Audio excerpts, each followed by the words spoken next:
triple, quadruple boosted Aura Will on Idiot Dunsparce! Luke Superstar is a legend.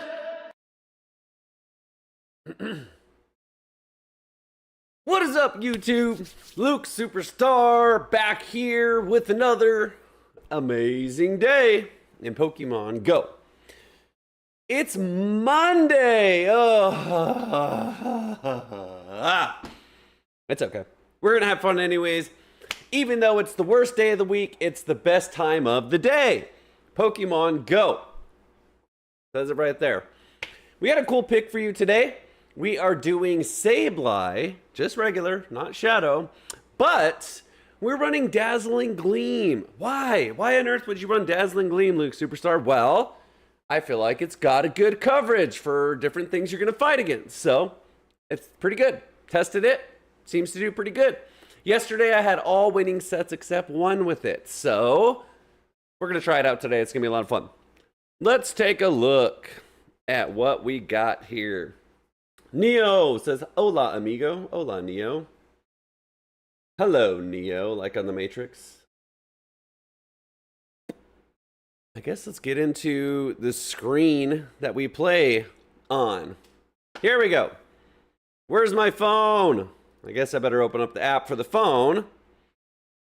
Here we go. There's the phone. Do we got audio?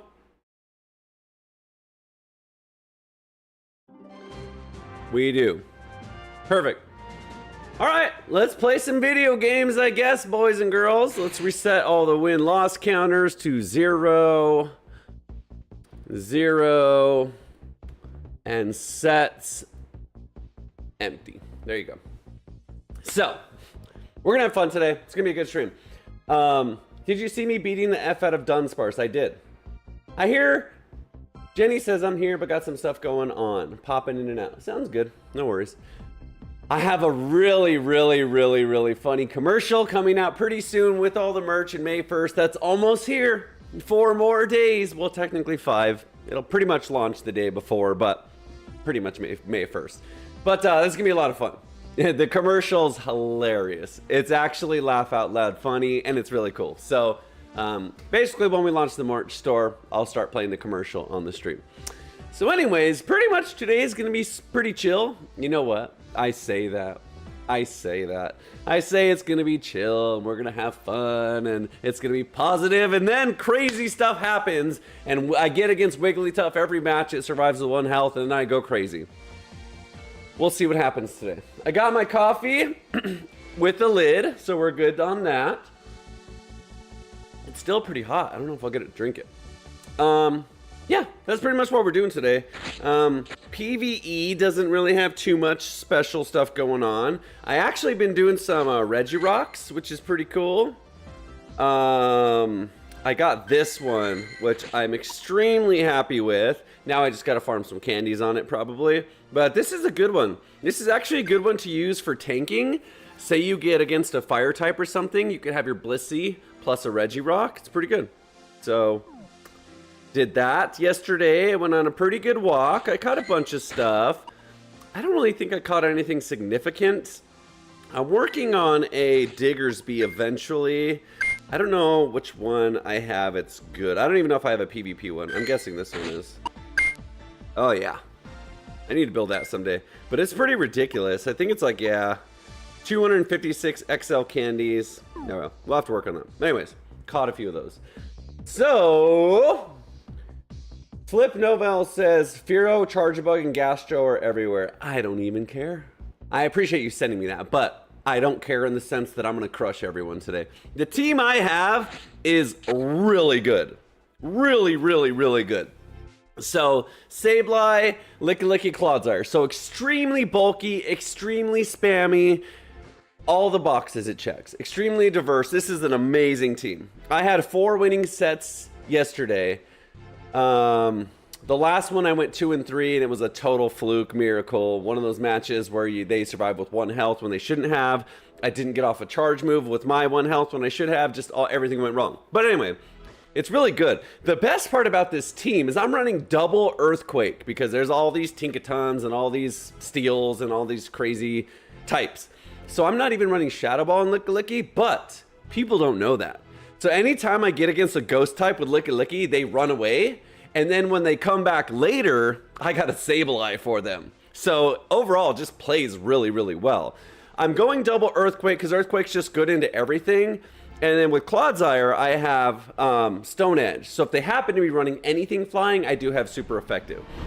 And I'm not running Power Gem. So Clodsire is really my only thing that hits flying. So I would say my toughest matchup is Corviknight and Wigglytuff. Those are my two hardest matchups. But Dazzling Gleam is amazing for things like Altaria, who's not suspecting it. It doesn't one-shot the Altaria, but it pretty much nukes it from 90% health. So you'll see. I'm sure we'll get in those matchups at some point.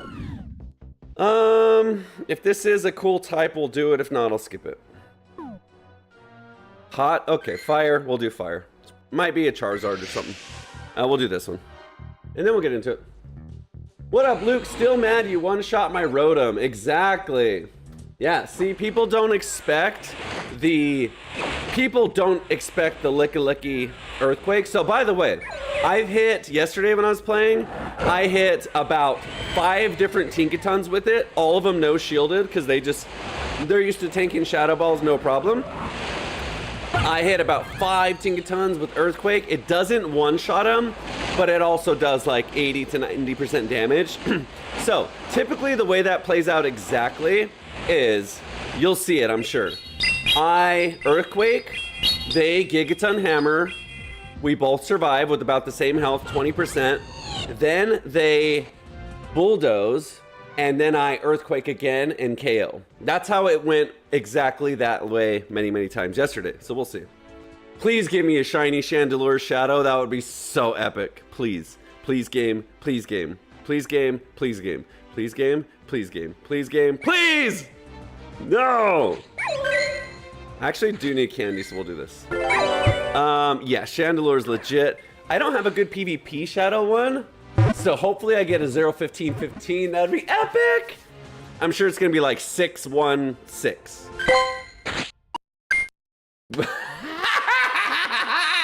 What is this? What is this? 0-15-0? Oh my god, let's scan it. That could be something. It's probably decent, but that's the dumbest thing I've ever seen. What happened to your health? Wow, it's actually really good. For Lampet, not Chandelure. Yeah, it's playable for Chandelure, but really good for Lampet. Interesting. We'll have to see that. That's so stupid. That just looks stupid. That's just insulting. Give me at least some attack so I can use it for something, or at least some HP so I can use it for PvP. Anyway, that's funny. That's a good collector's item.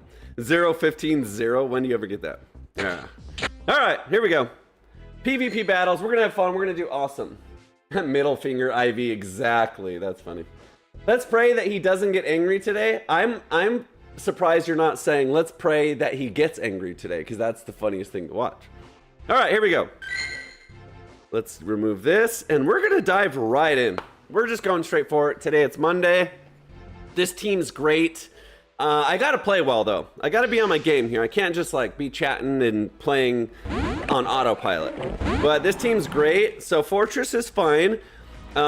It probably doesn't shield. We definitely don't shield either. Earthquake's neutral. Decently strong. Okay. The only thing I don't like about throwing Earthquakes right away is then I reveal that I have it. And he shields. Wow. Okay, we don't shield. Volt Switch isn't too bad. So I think we'll end up... Okay, he's just going for that. I think we'll end up getting out of this matchup with a shield advantage, but we're going to have to give up on the Licky. I'm not going to shield, and this is annoying, and I probably should, because I really don't have a lot of answers for this, but that's okay.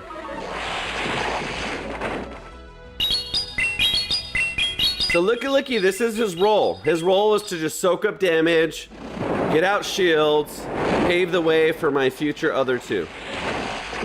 I'm still not gonna shield, so I'll just body slam. Okay, that's fine. I'm still not gonna shield. What's annoying about Fortress is it can lower my attack or defense, so here's the plan. I bring Sableye in, farm this down. Super spammy, by the way. 10 turn foul play.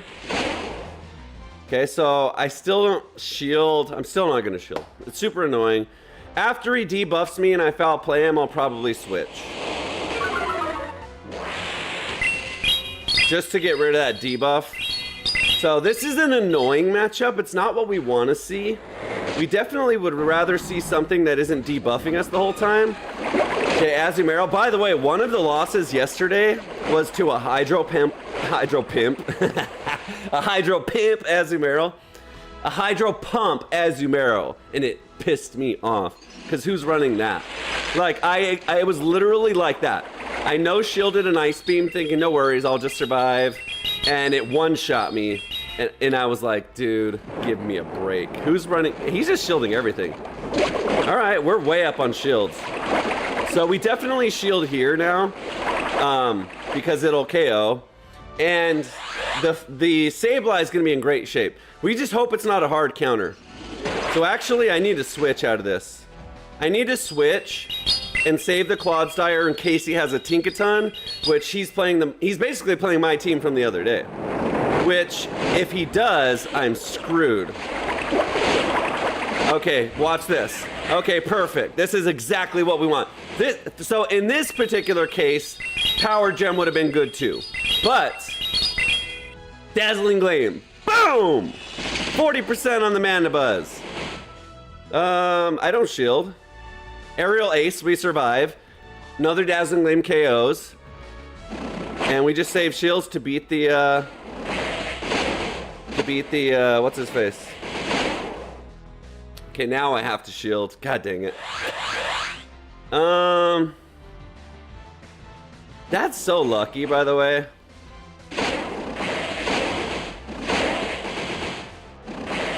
I don't know, now it's gonna be close, because I don't think we survive Ice Beam, and I think he farms us down. It's gonna be close.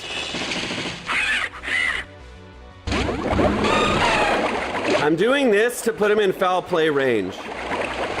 Or Dazzling Gleam. I think I outpace him to Dazzling Gleam, but I don't think... Actually, a foul play probably KOs here. If I can get there... Nah, Bubbles. Oh, yeah! This has to KO. I thought that was it. I thought that was it. Die, you fat, stupid idiot!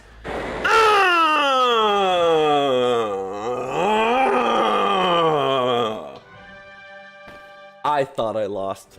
I'm very happy that I won. I thought I lost. Extremely tanky team. Fortress, Azumarill, frickin', what's his stupid name? Mandibuzz. Wow. GG's. Don't you need your Sableye as a buddy for extra levels? It is. Oh, you're right. Thank you. Thank you. I did switch my buddy yesterday, so you're correct. Thank you. I would have been playing it without it. You're a savior. Thank you. I forgot. Yes, I need my buddy. Thank you, Vince. Vince is the savior. Everyone shout out to Vince. Yeah, I need my buddy. So that's actually 20 CP difference. 1470 to 1490. Thank you. Yes, I totally forgot. We still won. GG's. Anyways, wow. Not the funniest thing is you spilling your coffee. Yeah, exactly. What's up, Harry? There you go. We won even without the buddy ribbon on. So boom, there you go. Testament. This team's solid. This team is definitely solid. Bear. Okay, licky mirror match. This is good because I guarantee he's not running Earthquake as well. If he goes for the mega ultra huge charge, we shield because it's a hyper beam. That's exactly what he's doing. That's exactly what he's doing. Hyper beam licky is actually really common now. And I'm not just gonna get hyper beamed. I'll shield. If he baits me, great for him. But I'm not going to tank a big ol' hyper beam. Okay, he did. Good for him. Now I'm gonna assume he doesn't have it. Now I'm gonna assume he doesn't have it at all. he's probably running Shadow Ball. But yesterday I got hit by a huge Hyper Beam and I was like, never again. Now I'll bait, actually. So annoying. Lickalicky's annoying. That's why I'm playing Lickalicky. By the way, I have a rank 1 Lickalicky. That's why he just charge prioritied me there, because I have way more bulk and less attack, because I got a rank 1. I bet you he shields this. I should have body slam, but it's okay. He doesn't. Perfect. I really like Earthquake Lickalicky. Okay, I have to switch here. So, Corviknight's my worst enemy here. So I have to double shield the Gastrodon if he's going for big charges, and I have to save the Clodsire, because Clodsire, I mean, Corviknight beats my whole team. The the Sableye can damage it with foul play. It's neutral, so it's fine, but it's not my most favorite thing. It's gonna be really bad. Especially, I would rather him shield here and fight more with the Gastrodon than to save 2 shields for the Corviknight. Okay, that's good. Okay, we're gonna go for this. Perfect. So we can save the Clodsire for a Stone Edge, which is neutral. Hopefully I survive. I probably do, yeah. Okay, that's fine. This is fine. I can win with foul plays. It's just not the best. He probably wins here. I have to sack this now.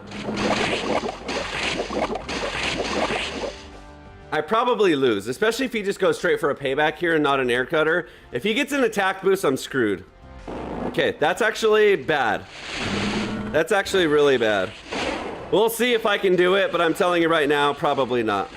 We're really spammy. Payback's neutral. Corviknight's like my worst matchup. Especially Lickalicky Corviknight. Frickin'. Oh, that helps. He should just double shield. I have good fast move pressure, so that actually helps. Nah, we lose. We definitely lose. Yep, we lose. Corviknight. I don't have an answer for Corviknight. It's one of those matchups where I just hope I don't run into it.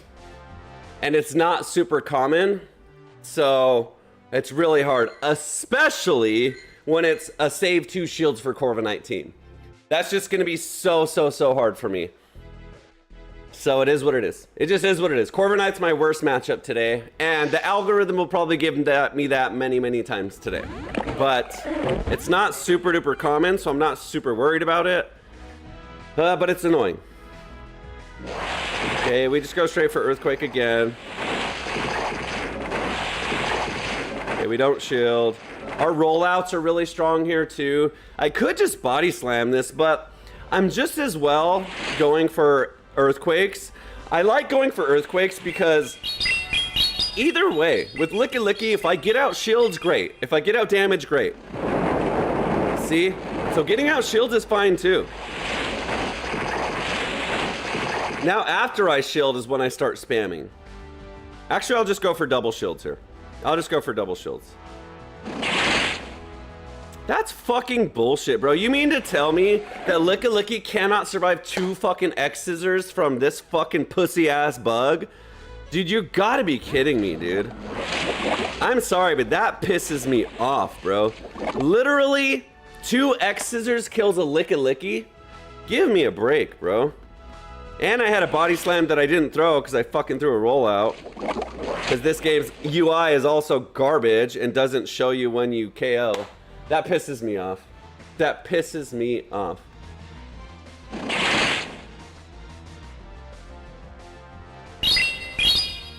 That was such a waste. That was such a bad lead. I didn't expect it to do that much damage even close. Okay, this is a really good lead for us here, our matchup. We just go straight for Earthquake. I'm not even gonna deal with it. This team's really good. I'm still fine. That just drives me crazy, bro. Like, come on. Yeah, take that. I'm just gonna throw another one. We'll shield his. There's no way he baits a rock slide here. He's got to start going. Wow, what a dumbass. So annoying. Now I'm going to do that too. This is double resisted, but I'm sure he shields. If he doesn't shield, he's an asshole. Yeah, exactly. Now I just do this. Perfect. Perfect. Talonflame's actually really good here. There we go. We farmed that great. I definitely shield because he is threatening a Brave Bird, which he might just rip because he might assume I have Power Gem. He doesn't, but that's okay. 2 foul plays gets rid of Talonflame. This is why Sableye is so good. Talonflame's perfect. That's exactly what we want to see at the end, to be honest. See? It's just so good. Sableye is spammy. And like anytime you have a spammy Pokemon like Charjabug, that their move is a stab move is huge. Now there's no way we lose. He either has to use energy here or not. Oh, I almost caught that. I was spamming catch. We just win though. Unless he gets double Earthquake. That's bullshit, by the way. We survive a Rock Slide. We just have to go for Earthquake, I think. If he has double Earthquake, that's psychotically bullshit. How, bro? How the fuck does he have double Earthquake there, dude? I fucking hate this game, you guys. That's so fucking bullshit, dude. It really is bullshit. There's no way, bro. We have the same energy build. There's no way, dude. Fuck Charjabug. Upcoming Crash Out is right. It's so annoying, bro. Like, I just really hate losing matchups like that. When it's just their team's garbage. They're garbage. They don't deserve to win. They play so bad. But no, of course the the reason I'm pissed is 2 fucking X-Scissors KO'd lick-a-licky, dude. What's the point of having like one of the absolutely tankiest Pokemons in the game and you get 2-shot by a spammy X-Scissor? I'm not talking like I'm running more Pico here. I knew he's gonna shield, that's why I did that.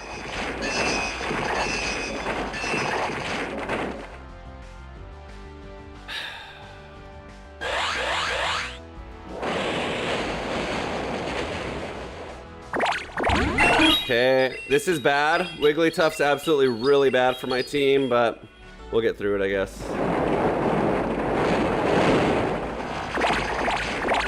So Wigglytuff is basically the second Corviknight. Wigglytuff and Corviknight are really, really bad for my team. Not when I can hit it with an Earthquake like that, but it is what it is. Okay, it's throwing Icy Wind no matter what came out here. This is actually good. It hurts, but we just farm it down.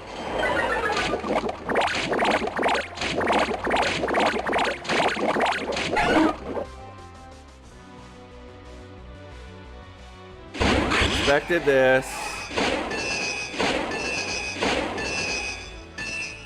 I'm just gonna shield this because it's Empoleon. He's gonna shield me back. I think I survive at least 1 Hydro Cannon though, so we'll see what he does. Watch this. Watch this. Watch this. He does not know about Dazzling Gleam. This is why I have Dazzling Gleam. Ah, bitch! Yeah, take that. Perfect. He might have Dazzling Gleam too, actually. That'd be funny. That would actually be really funny if he did. No. So now I farm heavy, try to get to an extra foul play here for Empoleon. So we should win this now. He's got a shield, but then we can Earthquake and win. Pretty sure. I'm sure he shields this. And I think we can get to Earthquake before he double Hydro Cannons. He doesn't shield? Are you kidding me? Okay, well now 2 Stone Edges KOs. Wow, bro. How does he know shield? That's fucking psychotic, dude. Wow, I survived with 1 health! I still think I lose. I still think I lose. That's free farm. I needed that, not that. Yeah, I'll take it. I'll take it. I'll take it. I'll take a tie. He should have won. I'll take a tie. I survived miracle with 1 health there. Wow. That's still annoying. Still annoying, but wow. So we're gonna call that. That doesn't count as a win or loss. So I guess I'll just count it as a. I guess I should add ties, but how often do you tie? I'll just call it a win for the sake of my pride, for 1. But for 2, I feel like that was a win because it should have been a loss. And because we don't lose elo. So we don't gain any either, but we'll just call it a win. That rock slide bait made him have a 3 mud shot head start. He's still an asshole.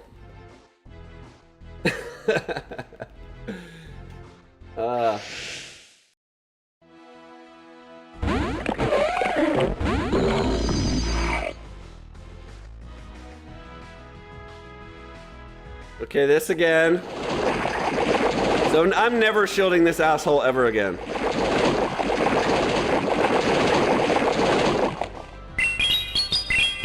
I'm never shielding him ever again. I don't care if he hits me with 17 earthquakes. What a loser, bro. What could he... What an absolute loser. What a loser.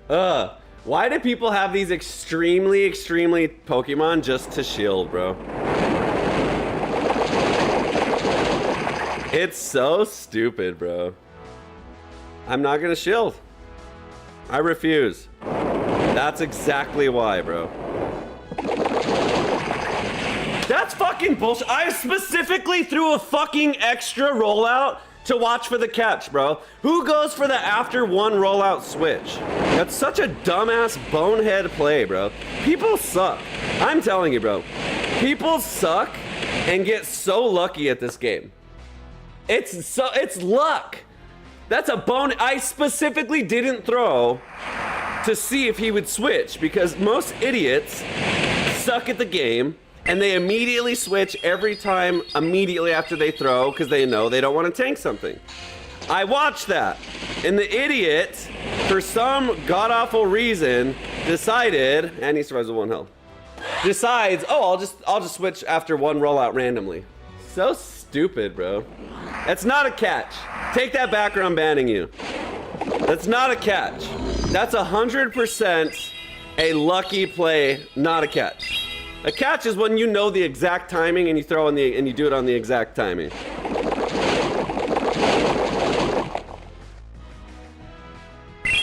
I'm pissed. I'm like, take that back or I'm banning you. Yeah, eat foul plays, jackass. I'm gonna shield. Because I can fast move him down here. Sableye one of Sableye's best thing is its fast move pressure. See? Now I get a move and I survive. And this is super effective. Of course it's a Jellicent. So we should win here. I don't know, guys. Probably not. This is like, we have an answer for this, but at the worst possible time. So fucking annoying.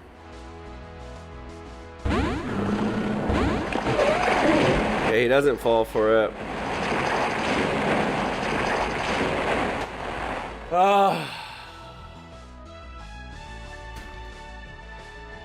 That's so annoying. The reason I lost that game is because that stupid ass bullshit that you just saw. I maybe win. Honestly, earthquakes versus surfs. Nah, I lose. I can survive 3 surfs, I think. Or 2. That's so bullshit, you guys. It really is. It really is. Fuck this set. That was the worst set of my life. All due to complete bullshit.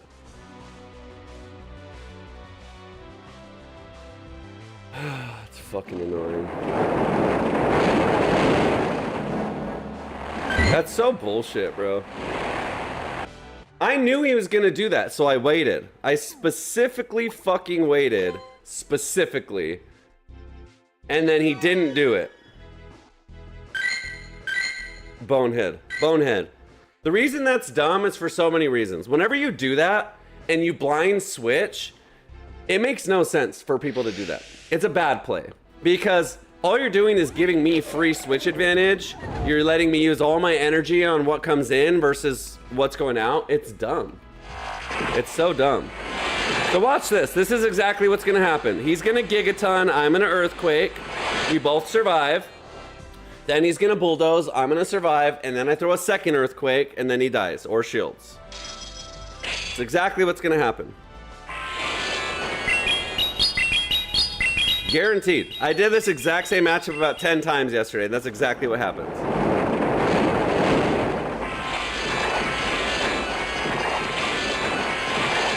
See? See?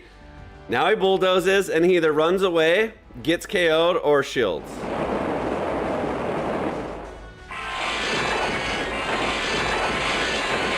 There's no point in body slam because it's not enough.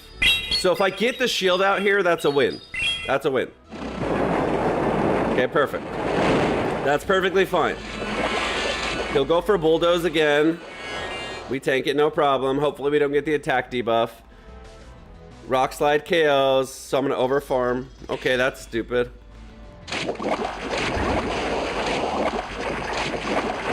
I'm not even gonna bait. I'm just gonna go for it. So typically in the other matchups, the Tinkatons don't shield. In this one, he wants to stay healthy, I guess. I'll take that damage, no problem. I'll just sack now. I'll just sack the Clodsire. And Sableye versus the world. If he has a Corviknight in the back, we lose. Anything else, we win. I'm glad I got this off too, because I was just gonna sack it anyways. I'm just upset. Oh yeah, good. Okay, dealt with that. Perfect. So Malamar is perfect for Sableye. We have Dazzling Gleam, Foul Play's neutral, Superpowers resisted, so we don't even shield. I just go straight for Dazzling Gleams here. We don't shield yet.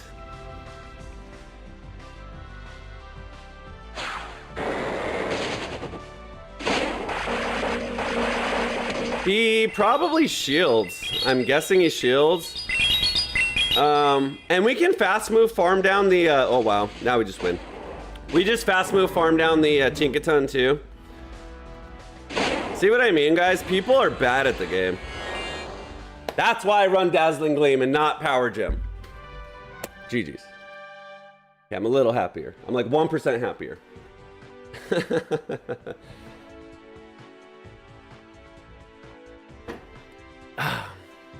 The reasons they run bulldozes against steel types is if you don't have bulldoze, you don't touch steel types.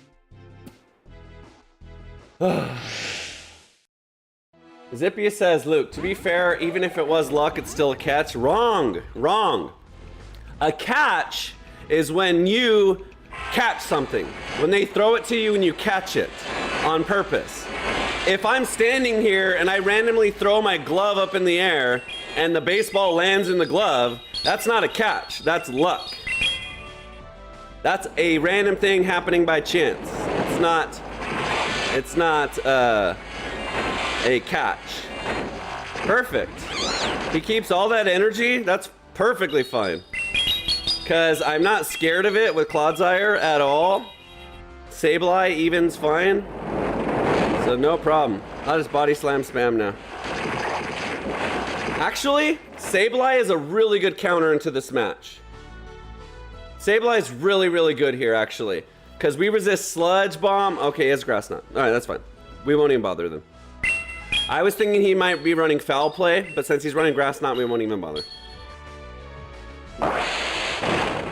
Okay, we get a shield out on the body slam, which is amazing. I never win charge tie. I'm not gonna shield.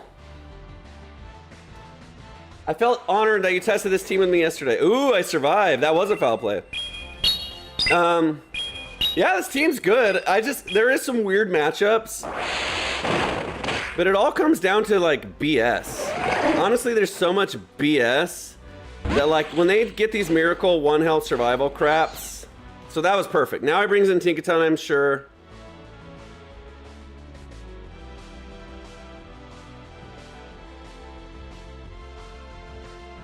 Nope. What is he doing? What is he doing? What an idiot. We don't even have to shield the Jellicent. Shadow Ball's neutral. Surf isn't very strong. We just save shields for Tinkaton. He's all in on the Tinkaton too. I don't even shield this, guys. I can survive a Shadow Ball. It's ridiculous damage, but I can survive it. See? Now we fast move him down. Look at this damage. We'll throw a foul play at the Tinkaton. He doesn't need to shield it. He might not. But then one Earthquake wins. He's already low on health. He already tanked an Earthquake with Licky Licky. I think, right? Yeah, exactly.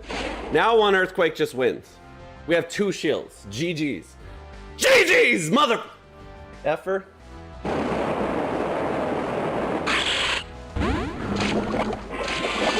I don't even shield. I'm not even gonna shield. There's even if he goes for Gigaton now. See?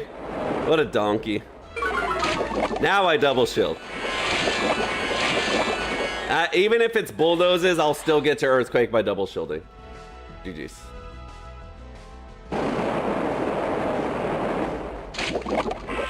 I could even Rock Slide or Stone Edge and it KOs. See why I run double Earthquake now, guys? Because there's more Pokemon like this that are weak to Earthquake than there isn't, honestly. And then if I just happen to get a Talonflame, I got Foul Plays, I got Body Slams, I got a lot of tools. That's one of the reasons this team's so good, is because like you just have a general amount of just decent tools. You're not relying on like one specific gimmick or move to carry you. I didn't update the sets. So the first set was 2 and 3 with 1 tie. So it's not gimmicky, it's just well played. That being said, sometimes I struggle because I'm not the best, and so for one, luck plays a part. Whatever unfortunate things happen, it's not the best. So I'm gonna fake Shadow Ball here and then go for Body Slam. This might be an Earthquake by him, actually. It could easily be. Okay, that's fine. I didn't throw on purpose, again, to watch for the switch. Okay, no shield. Okay, now we just throw again. If he's gonna no shield, we'll just continue spamming. Because that's fine, too. Even Body Slams do work. There we go, get out of shield.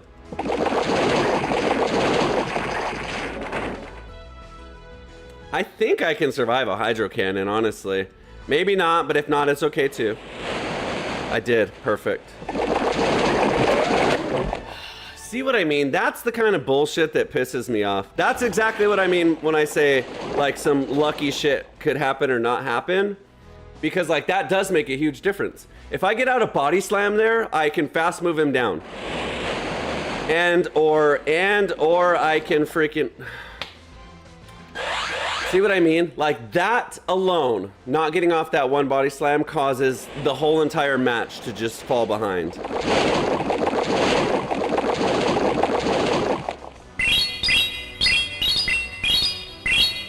He might even shield again, honestly. Or is he out of shields? No, okay. Okay, Pidgeot. Interesting. I'll probably switch here and save the Sableye. Okay, that's good damage. I'll take it. We don't have to worry about it. Okay, perfect. Mew does have Psych Shock, which is really strong. But then we crush the Sableye with Mew, and then we can probably beat the Pidgeot too. So I'm going to save shields. I'm not even going to shield here. And I probably survive, to be honest. It's strong, but I mean, I'm Clodsire. Have you ever seen a Clodsire get one shot by anything? Wow. Wow. Now we win for sure, for sure. I get his thinking, but that ain't gonna cut it. Because I will fast farm him all the way down with Sableye. We'll see what else he has here, too. Wow, he just gives up. Now I just shield this, probably. No, I don't need to shield this.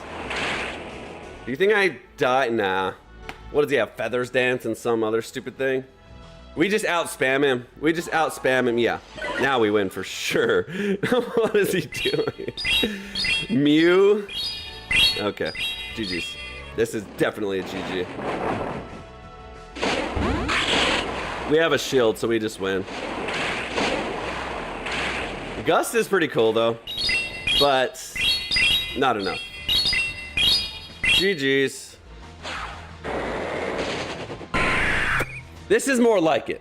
This is more like it. Do you see why I got so frustrated in the first set? Because like I have a lot of really good tools for a lot of things, but when those little minuscule 1 health things make me lose 2 full charges worth of energy, it really affects the game. And this team is very technical. You have to play good with this team or else you won't win. If you play good, you'll win every match.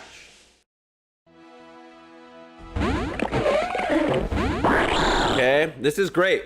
I love playing against Shadow or Greninja because all we do is just body slam spam here. He hydro cannon spams. That's fine. Get a free roll out there. And actually I could go for, I'm gonna go for Earthquake. Let me tell you why. Because he's not scared of Shadow Ball, and he probably just gonna think I'm gonna double body slam here. So I bet you anything he no shields this. He might not, but see guys, I'm telling you. I don't even shield. That's fine. That's perfectly fine. Getting rid of the Greninja is perfectly fine. Perfectly fine. And I get him. GG's. Now I'm stuck though. That was a hard pivot. So now I'm stuck here. But I didn't want to tank a Hydro Cannon with the Clodsire. I was going to no shield catch it. Okay, this is fine. This is great. We resist. Body Slam, we resist. Payback is neutral. Sometimes they run Wild Charge. So I probably shield here. I probably shield just to see what he has. He's going for the double Wild Charge, I feel like. So I'm not gonna shield the first one. We'll see what else. Now I'm gonna shield. Now for sure he's going for Wild Charge. Maybe not right away, but for sure. If it's a payback, then we never shield again. Told you. Told you. And he's gonna go for it again. Yep, oh no. Now we just Rock Slide. We should win this pretty handily. Dude, see what I mean, guys?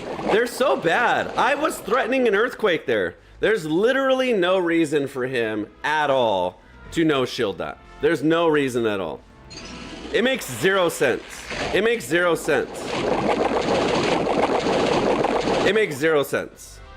There's no way you can call that there and risk losing your entire Pokemon to see, dude. It's so dumb, bro. I'm telling you guys, this is bad. This is bad play. This is lucky. There's no way that that's ever a good play, ever. And you know what his problem is I just fast move him down here.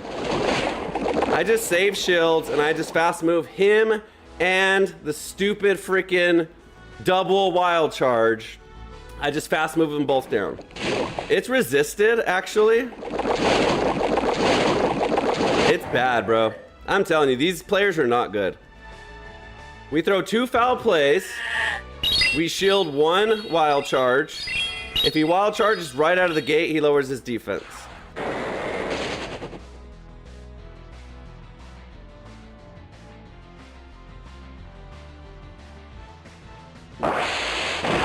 I can do it too. I can do it too, stupid ass. It doesn't matter because I'll get to 2 foul plays now. He's not at Wild Charge. I don't think he gets there because I need 1 more hit. I'm pretty sure he doesn't get there. If he does, that's psychotic. Yep. I can do it too, buddy boy. Mr. No Shield all the way down.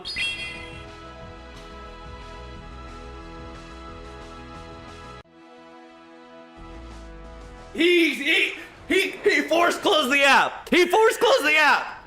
He literally rage quit out of the game. He uninstalled the entire game. Get out of my game, bro. Exactly. Exactly. So there's a difference between skill no shielding and just randomly no shielding.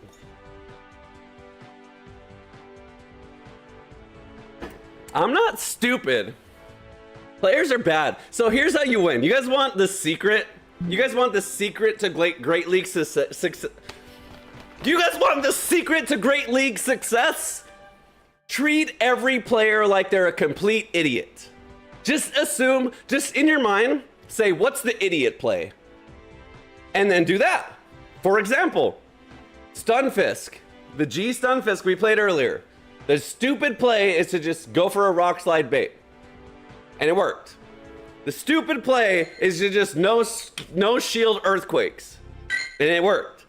So just assume they're gonna do the dumbest possible thing and you'll win every match. That's how you win. Just this is honestly, and that's not even like a Luke superstar raging thing. This is I'm being 100% authentic, genuine. A lot of times I make decisions that I'm like, a good player would do this, and they don't do it because I'm like, okay, he's just an idiot. So, like, okay, the bonehead thing here is to bait. The bonehead thing is to not throw a Brave Bird. A good player would throw a Brave Bird and then go away. See? The bone, see? I'm telling you guys. The smart thing to do is if you're gonna build up to Brave Bird, just freaking launch it, bro. Okay, we get his shield out. Okay, we don't shield this. We survive an Aquatail, if that's what it is. I'm telling you guys. Just do the opposite of what you think.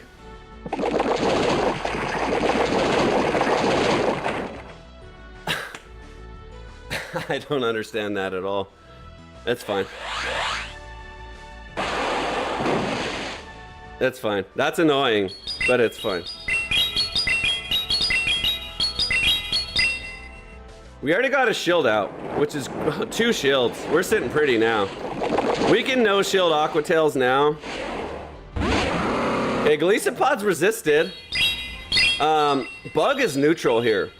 So, he's just going double water and Talonflame, guys. We don't shield. We definitely don't shield. We're good. We got out both shields on the idiot freaking Quagsire. The problem is the Quagsire is pretty good into my Clodsire, so we got to do something about that. So I guess I shield here.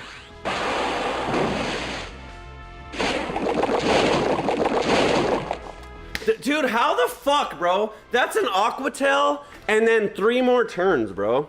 That's so fucking bullshit, dude. That's so... I literally was gonna throw that turn.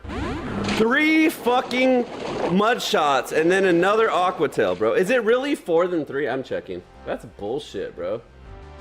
It's 4, 4, 4, 4, 4. I had 4. Where did he get a free turn somewhere?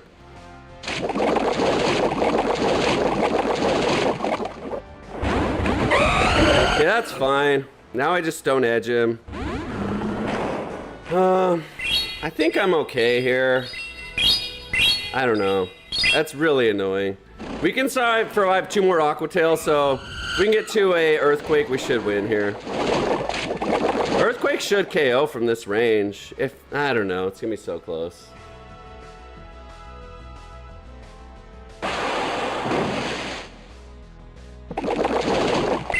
It'll be close.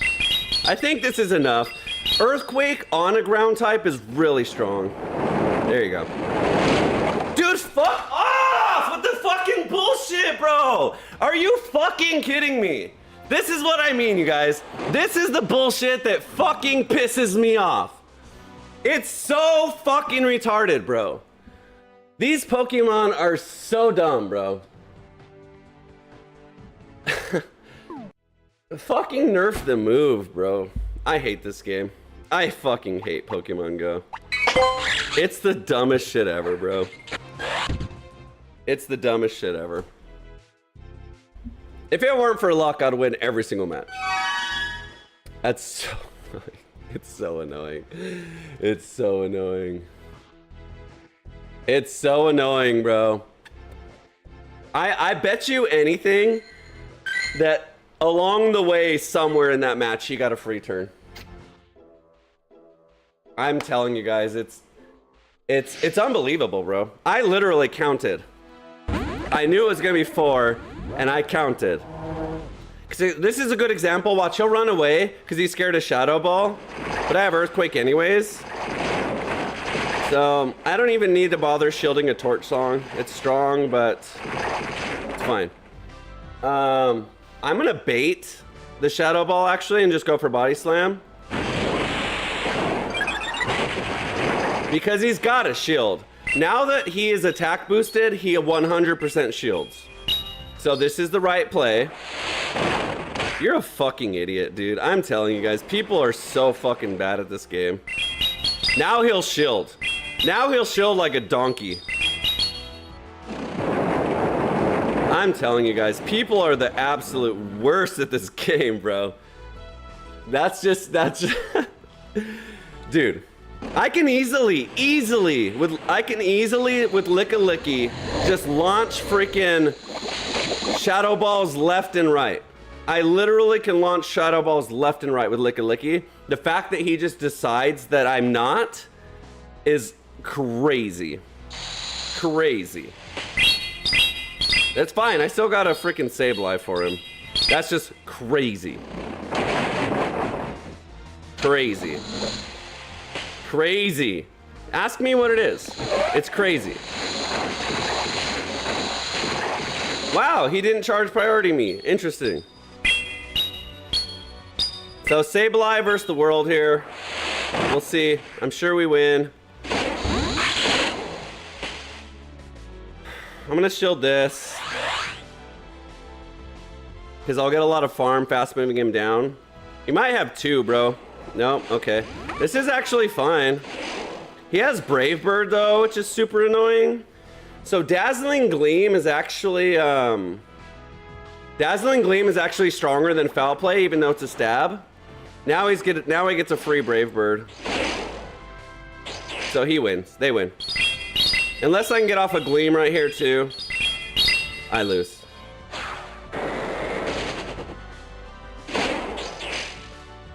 Wow. Wow. I can beat the Sableye, and the Walreon's dead. I mean, the Skeleturg. He doesn't have any energy, so I should be able to beat him.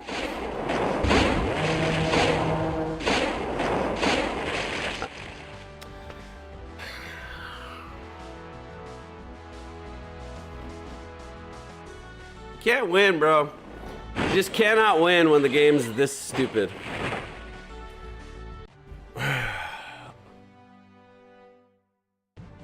I'm so mad.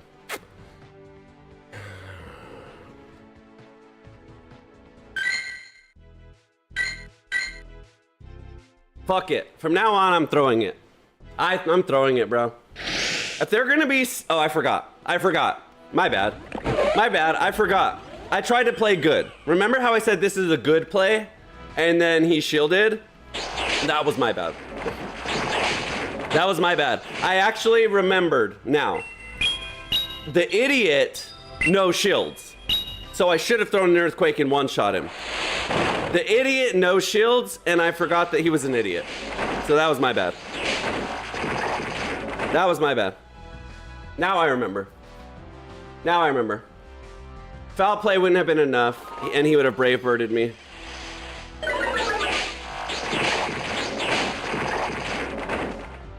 Can I get a fucking charge priority, bro? Do I literally have the lowest attack Pokemon in the entire game here?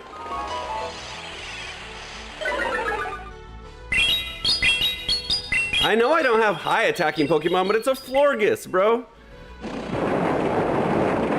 And he survives because he wins charge. If he doesn't win charge tie there, I win. I don't even need to do this. Maybe farm after, I don't know how much energy they had. They would have Brave Birded me and I would have lost. That's the point.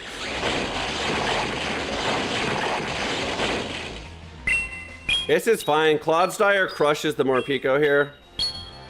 What we can't let him do is farm me down.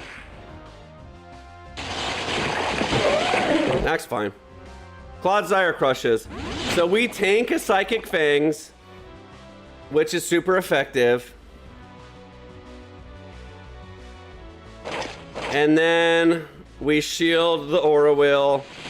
Even if it's another Psychic Fangs, it's actually pretty strong. So we shield. Even if he's just going for Psychic Fangs, we still shield anyways. Because the next one's electric. There you go. So the next one, we actually don't even have to shield. It would be pretty ridiculous, to be honest. But we don't really have to shield it. We will survive. So I'm gonna save shields here. I don't think it KOs, even after the buff and the debuff. Wow, he just gives up. Wow. This is actually okay. If he's Shadow Ball Licky, then we win. Because Shadow Ball's neutral, Body Slam's not strong.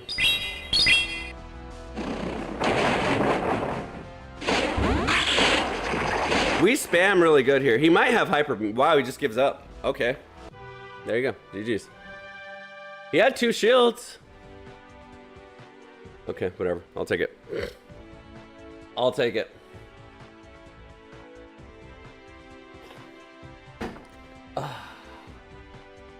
I'm in a feisty mood. Get off my screen thing. I'm a skill no shielder. Dino says. How are you, Riley? Hi, I'm good. How are you? I used to date a girl named Riley who is the most beautiful girl in the universe. I hope that's you. I'm sure it's not. Hi, Jenny. Oh boy, Jenny, have you missed it? We should be 4-1 and 5-0. But instead we're 1-4 and 4-1 technically. But one match was a tie, so I counted it as a win because it's not technically a loss. Hi, Jenny. The way Mr. Prendon spelled it. Okay, I bet you he runs away. I bet you he runs away here. He does not want to deal with me. Yep, exactly. And then guess what happens? We Earthquake. He'll shield. So I should have Body Slammed. But you never know. They're all idiots, so. Okay, we do get one. But there's a few reasons I shouldn't have done that. Number one is, this is a Blast Burn and I die, by the way. Number one is because I not only wasted the energy, but I bluffed now that I don't have Shadow Ball. The only problem, I mean, what's good for me though, is my freaking Sableye can just crush him anyways, so it doesn't matter. Now he has to go for Blast Burn. Now he's not even gonna waste his time Thunder Punching. He may just give up. But I'll shield a Blast Burn, for sure. And then, I probably just have to give up here against this. I just have to go for as many stone edges as possible because I really need the Sableye to play this matchup. So if I switch now when he counters me, I'm super duper screwed. So I don't know. This is gonna be tough. We have the right Pokemon, but not in the right spot. I can survive a Surf. I'll just do this. I'll just catch the Surf because it's better than getting hit by something later. And my Clodsire has energy. He has to switch. Hopefully it's an Altaria. Shit. Fucking A, bro. Dude, that's worst case scenario. This is what I mean. I had all the right Pokemon, just not in the right spots.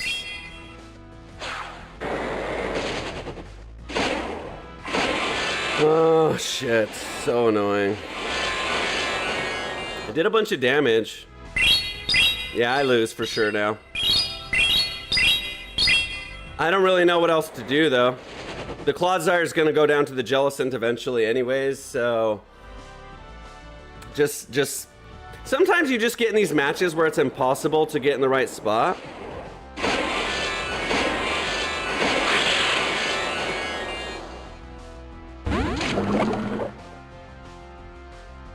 It doesn't matter what I shield or don't shield, I lose either way.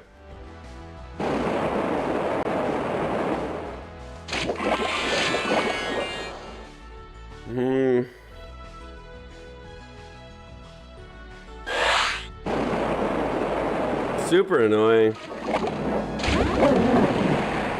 It doesn't matter, I lose.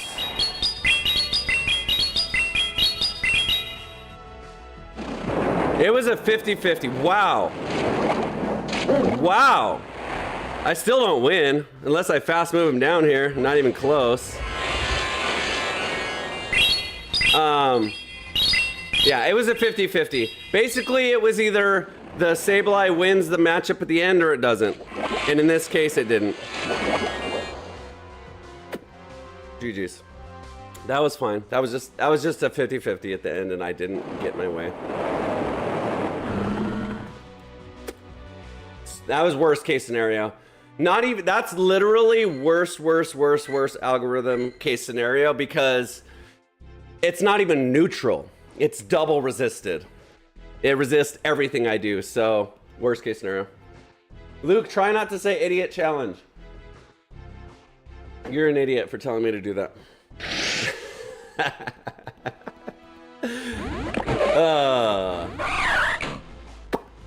Okay, this is horrible. Watch this. This is my answer for Primate. This is actually my answer for Primate. Because I resist everything this idiot does. Rage Fist is neutral, but I resist the fighting portion here. See? So that's just... So, that's another reason, by the way, I'm running Dazzling Gleam. Because you're just great into fighting types. You resist fighting, and you hit back super effective. As opposed to Power Gem, which just freaking, see? More fighting. Come on, bro. That's so fucking bullshit. Talk about try hard, by the way. Primeape into Furret is like super try hard. Get out of my fucking game, bro. That's so annoying. Guaranteed Jellicent, too. How much you want to bet? It's either Jellicent or Tinkaton for sure. No doubt about it. It's one of those two, or Quagsire. Probably Quagsire, actually. I would say probably Tinkaton if I was to guess, or Jellicent. Okay, this is great. We resist here. We resist the fighting part. That's his biggest threat. Honestly, like Rage Fist is strong and annoying, but we resist the fighting part, which is the hardest part. The problem is he can really snowball. If he gets all the way through the Clodsire here and gets to Lickilicky with a bunch of attack boosts, he wins. So I'm gonna no shield this one and then I shield everything else from here on out. So I probably lose. Primeape's annoying.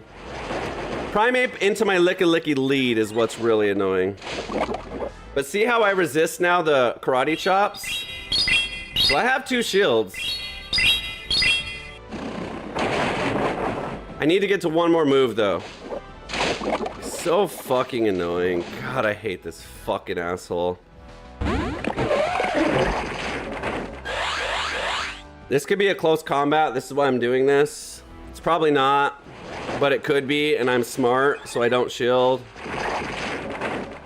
This also could be. This probably is, to be honest. Yep. Okay. This is okay. As long as we can body slam the Primeape at the end, we win. We definitely win this matchup. It's gonna take another one though. I think we win. I don't know, maybe not. He probably gets me pretty low here, and I don't have enough room for body slam. I gotta overfarm it, I guess. I don't know if this is enough. Because he could also get to Rage Fist too. I can't really underfarm though. Come on, body slam! Nope. Fucking Primeape, dude. If I charge any more, I get I get Stone Edged and lose. Primeape lead's really tough. So stupid, dude.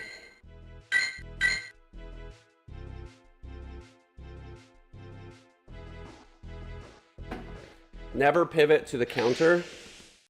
I'm not gonna sit and play a bad matchup where I'm gonna get wrecked either, so. This is another horrible matchup.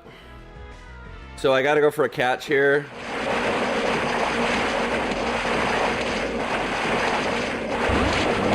Okay, we do get it. It should be a dynamic punch.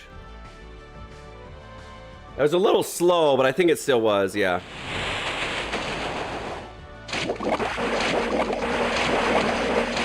Grumpig's annoying.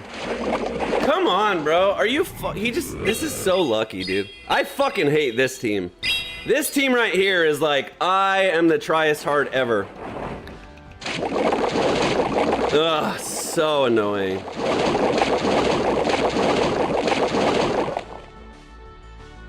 I'm gonna double shield this probably.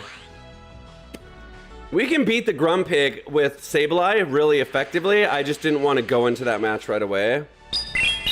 Alright. We're just not getting good leads. That's one of the reasons we've been losing a few matches. We're just not getting good leads.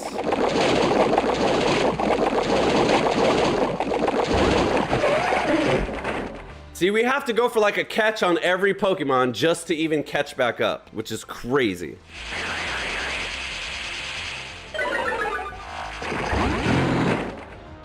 I think I'd survive this, to be honest. I'm just gonna go for it. Of course not, bro, because this game's really fucking fair. Grumpig's an asshole, dude. Grumpig's one of those Pokemon that just bugs me. It's like Dunsparce. It just makes no sense. It's a Psychic that has Shadow Ball and Dynamic Punch. Why does that at all make any sense at all?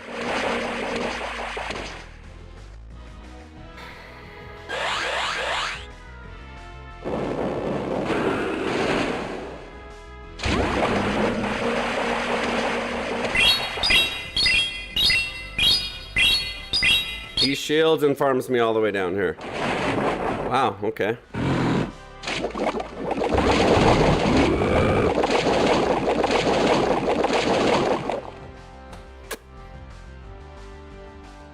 Grumpig, yeah, exactly. Lewis.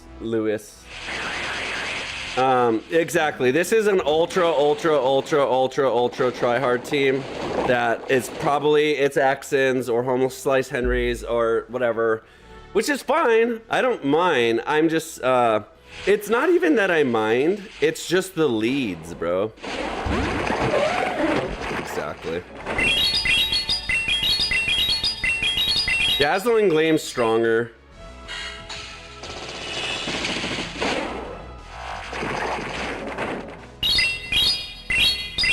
We definitely lose. There's no world in which we live here.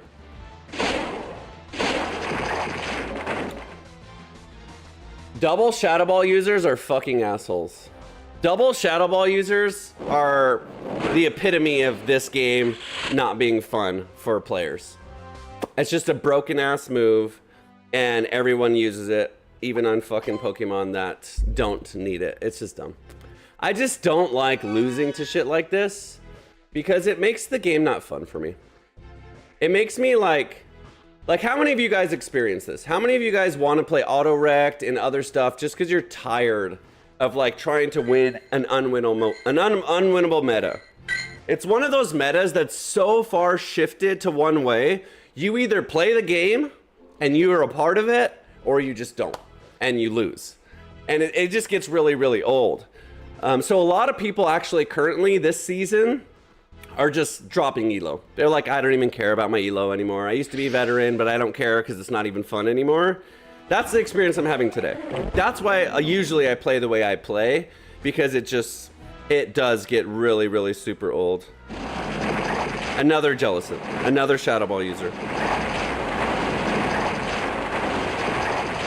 He's staying in.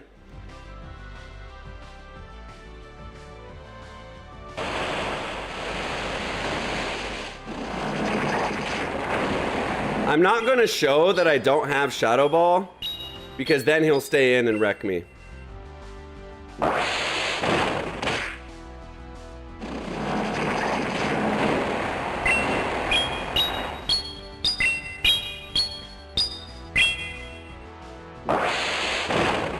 Yeah, he's calling it.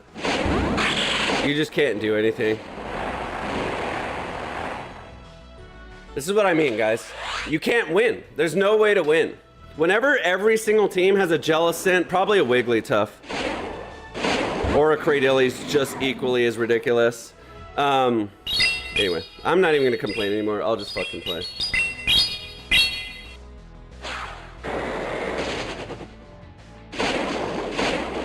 Another common strategy that's actually really common right now, that's really hard to play against, is debuff strategy. Rock Tombs, Icy Winds, where they're just Psychic Fangs, where you're losing all of your stats, is actually really hard to play against too.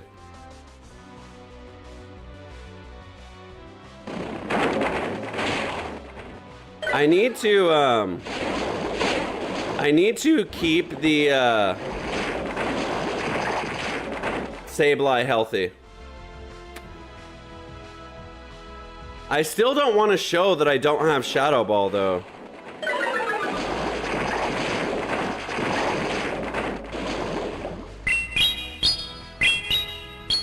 He's gonna no shield this, I'm sure.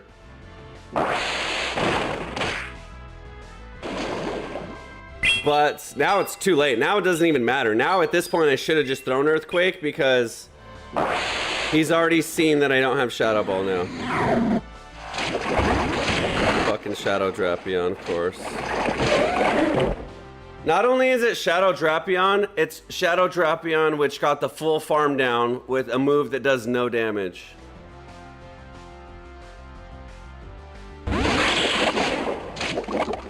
If he no shields this, I'm resigning.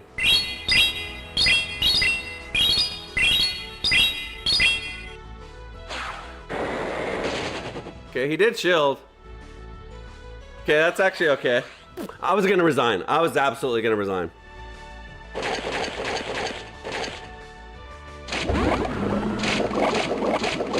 He doesn't have shields now, so we can survive enough Aqua Tails.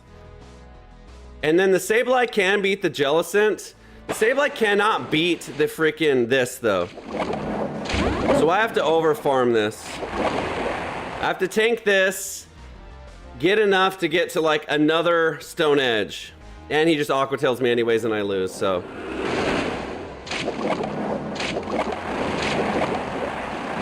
This better freaking KO. If not, I'm uninstalling the game today. What's the date? March 27th. Get a catch, timer. Why does the timer go all the way if I can't fucking catch, bro? Do I really have to not fucking do my animation so I can do it? Dude, I was fucking spamming the shit. I hate this fucking game, dude. The timings on this game are the dumbest things. The UI should not animate if it doesn't work. Why does it animate? Why would the timer be on a timer if it doesn't time the time? This fucking game, dude. The timings on this game are... Exactly, Luke Superstar, tell him. Watch the shit flash.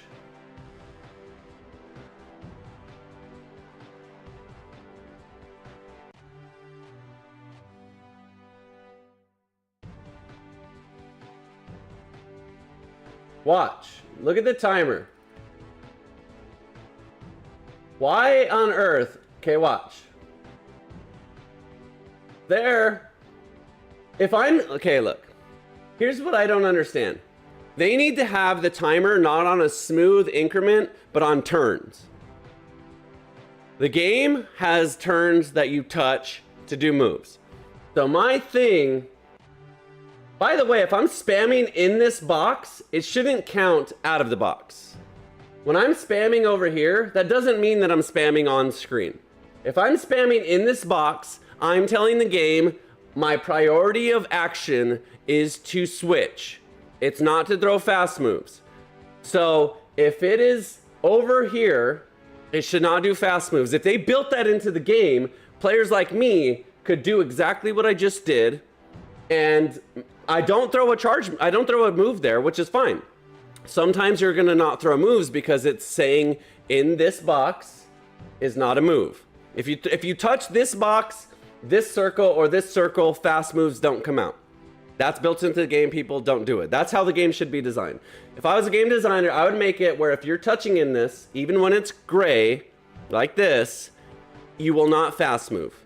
You have to fast move anywhere else on screen and then touch this. If you touch this, no action happens.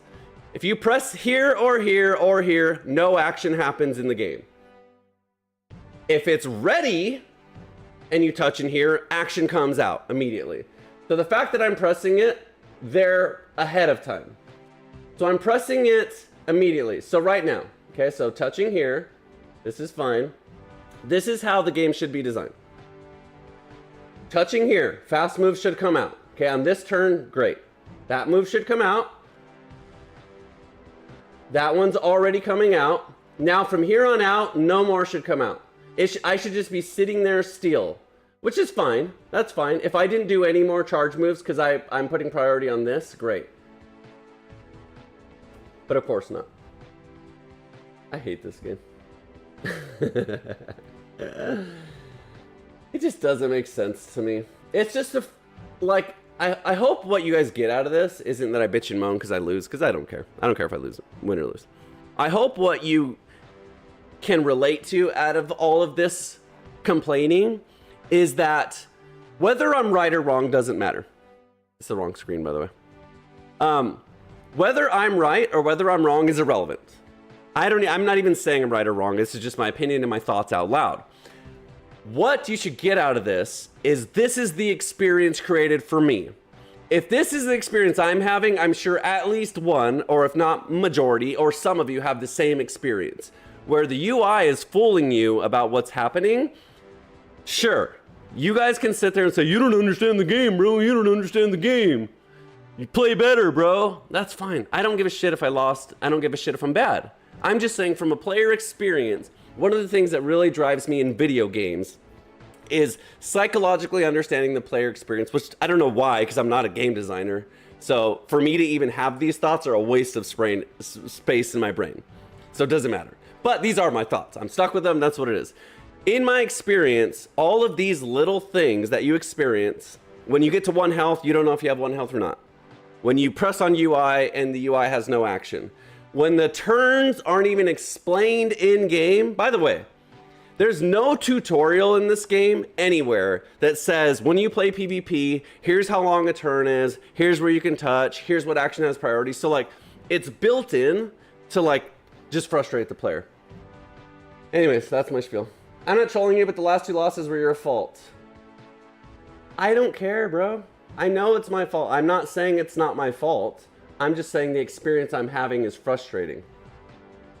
So yes. So anyone that comes to the chat and is like, bro, you suck, bro, it's your fault. I don't care. That means nothing to me. You could tell me how much I suck all day long. I could care less. I'm just telling you my experience in the game in hopes that you can relate to having the same frustrations. I just think it could be done cleaner. So I know I'm not good. I don't expect to win every single match. I know Shadow Drapian's tough. That's a great team. That's a great player playing a great team. So I could care less if I win or lose. I'm saying what frustrates me in this game is when the UI is there and I'm pressing it and it doesn't prioritize my action and makes me, I could have stayed in there by the way, prioritizes my action and makes me feel like what I did didn't happen according to the timing.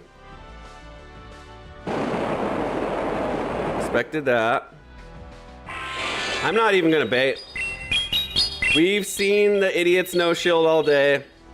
He better save shields for that Talonflame. Exactly. He's smart. He's saving shields for the Talonflame. He didn't get the debuff with the bulldoze though, so. I didn't say you said that, give me your arms. I'm saying people say that. I don't have a complex. I'm not vain. I'm filming. I'm communicating with the audience. And by doing that, I'm helping you understand my thoughts. Lion, shiny, interesting. I'm just sharing my thoughts, thinking maybe some of you guys can relate. That's all. Swift, okay. So obviously Sableye's here, and then Licky Body Slam is next. We don't shield. I don't know if it has like some random fairy coverage. We resist everything, or everything is neutral except fairy. Sableye's only weakness is fairy. If he randomly has a play rough, he wins. I don't think they do, but we'll see. Yeah. I don't have a complex, guys. I'm just sharing frustrations in this game. That's really good damage, wow. This is fine. If he's smart, if he's a really, really, really good player, he goes straight for the Brave Bird. I have to shield. I have to shield. Maybe not with 2 shields. Maybe he does now. Maybe he does now. Probably the play for me was to no shield the first one. But even now, I have to even shield this, because even if it's a fly, it's so strong. I think he just wins. I think he just wins. This body slam needs a KO or else I lose. If it does, I win. It probably does. Yep, we win. Come on. Oh my god, that scared me. I thought I was already at body slam and I thought I misclicked. There you go. That one was fine. No complaints there. I don't just complain for everything. Zippia says, isn't it not careless? Whatever. Shadow Talon, carry flame, flame charge, fly by normal. You never know with people, bro. I stopped assuming I know what people have, because anytime I think I know what people are running, they don't have it. For example, sometimes I run flame charge Brave Bird. Sometimes. Not really. Actually, I run fly Brave Bird. Fly Brave Bird now, but you just never know. People are weird. Like, for example, I'm running Earthquake Licky. Cradilly's really annoying. Cradilly's just annoying because it could just rock to me, lower my attack. And Body Slam doesn't do anything. I guess if anything, I just Earthquake and just go on with my day, whatever. So part of the pros and cons of this matchup, team, are I'm not really playing Elemental. I'm not playing Fire, Water, Ice. So it's hard for me to deal with waters and grasses compared to a lot of teams that have answers for those. So I'm playing a very non-volatile match, which is why I'm struggling, actually. I'm playing a matchup that is really like, just solid. Like, you have to play really, really sound Pokemon to win matches, not just hope you get like a super amazing matchup. Like this is a great example.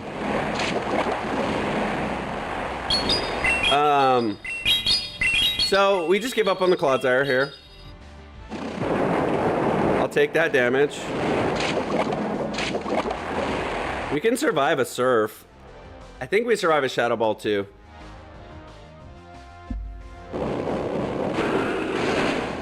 Nice. Alright, this is good.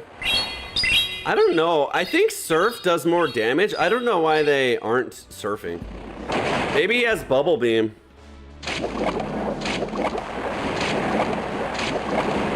Come on. It's stuff like that. It's stuff exactly like that that also frustrates me. Because it's like, I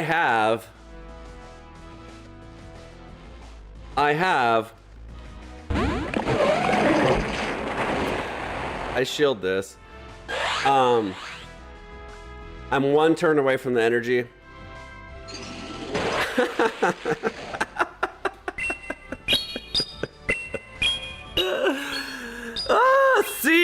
See, give me your arms. This is exactly. Did I not press Earthquake, bro? Dude, there's no way I didn't press Earthquake, right? What? What was that?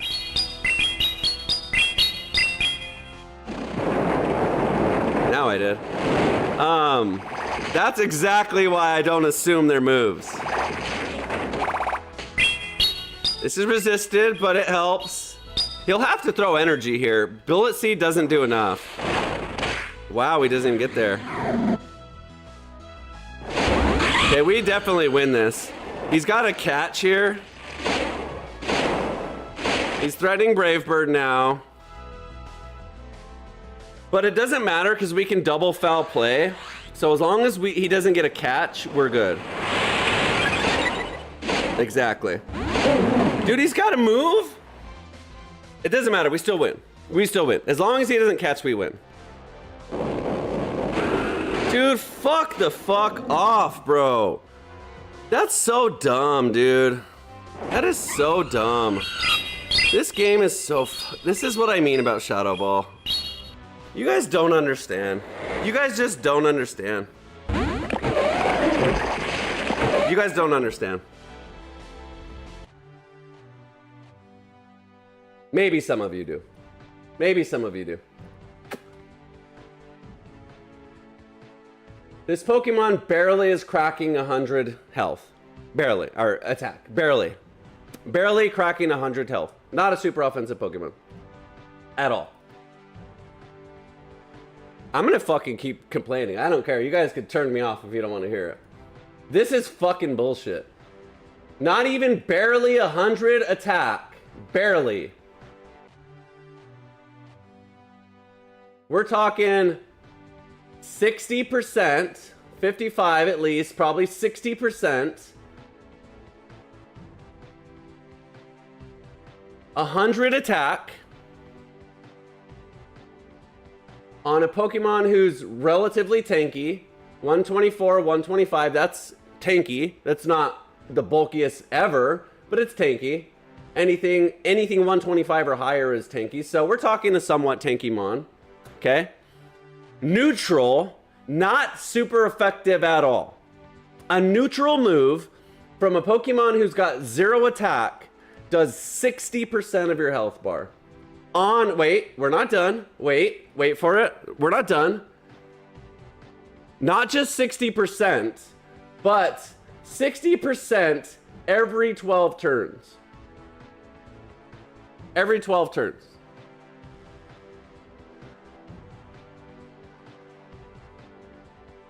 Okay, I'm done. That's it. That's what I wanted to say.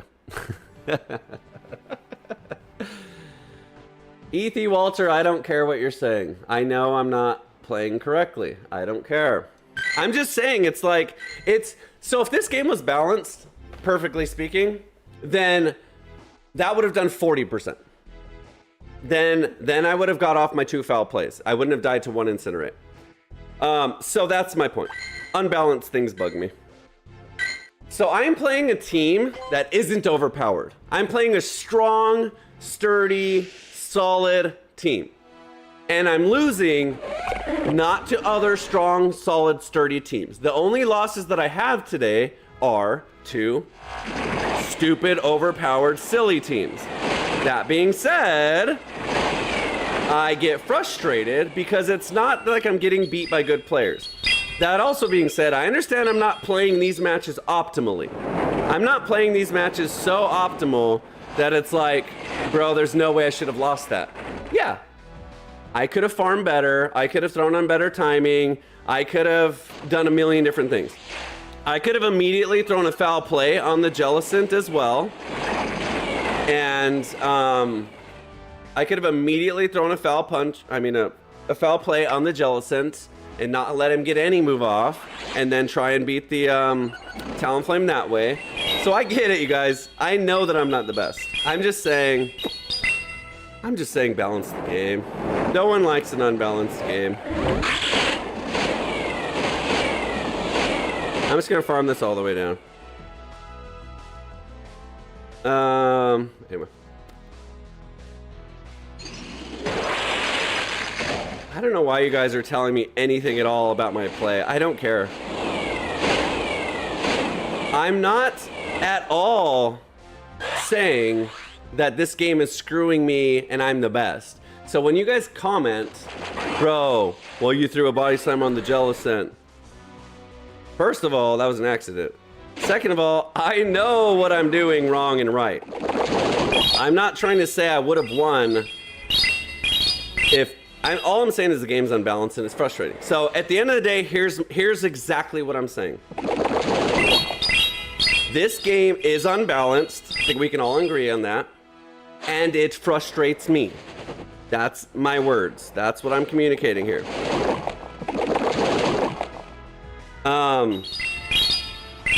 So there's two types of people to respond to that. There's the people that are like, shut the fuck up and just play. That's fine. That's perfectly fine for you to tell me that. And then there's people that are like, dude, trust me, we know, we feel the same. So, yes, I get it. I can do both. Oh, this is not good. It's okay though. I guess we resist. Everything's neutral. Another Shadow Ball user for the record though. So my move was neutral. Let's see. Yeah, we just lose. It's probably a Seed Bomb. Is this not Incinerate? I didn't even see. But anyway, there's two types of responses to what I'm saying. There is, bro, you farm that down, you suck, just shut up and play. And there's, bro, we get you. We get you. I don't care about either of the responses. I'm not fishing for those pity responses. I'm just expressing on video frustration of a game that you guys probably also share the same frustration with. We definitely survive a mud bone club. Not in a mud slap after though. That was fine. That was a good team. He didn't shadow ball me, so I can't complain. Okay, we probably weren't what? What? I didn't even know what set we're on. I don't even know if the set counts right anymore. Whatever. There's definitely OP stuff. I just want to hear you scream boom. You can't boom anything because all these Pokemon, all these people are playing. Here's the problem. The problem isn't that it's a more Pico I'm playing against that I can one-shot. Greninja's fine. We've been beating the Greninjas today. The problem is not the more Picos of the world, not the Primates. When those beat me, I'm like, great. The problems are the Jellicents, which are nothing but tanky, pure offense, and they're the ones one-shotting you. That's where I get frustrated. I'm not getting beat by more Picos who I'm just like, dang, they're really strong. Nice no-shield, by the way. I'm getting beat by Jellicents who can one-shot you. And you can't boom them. You can't hit them back with anything. Even a Shadow Ball of your own. Even if I had Shadow Ball of my own, Jellicent survives that. So it's just crazy. Guaranteed this Umbreon gets wrecked by this Dazzling Gleam, and this is why I'm using it and not Power Gem, which I already previously said. Anyway, that's it. That's it for my spiel. That's it for my complaining. That's it for my complaining. I'm not here to help you anymore. I never asked for your help, my friend. I never said, hey, chat, I'm really bad at the game. Please come tell me everything. You guys take that upon yourself. And a lot of people do that. I don't know what you get out of it, by the way, but a lot of people go into YouTube in the comments or in live chats, and they try to tell people what to do in backseat drive. Just enjoy the show, man. Just enjoy the show. Today I'm being annoying, so that's fine. That's perfectly fine. If you're watching me today, and this is out of your normal what you watch, that's fine. By the way, he just no-shielded that Dazzling Gleam, which is crazy. So anyways. Yeah, I'm not asking for anyone's help. I just want you to normally enjoy just playing the game together and having fun.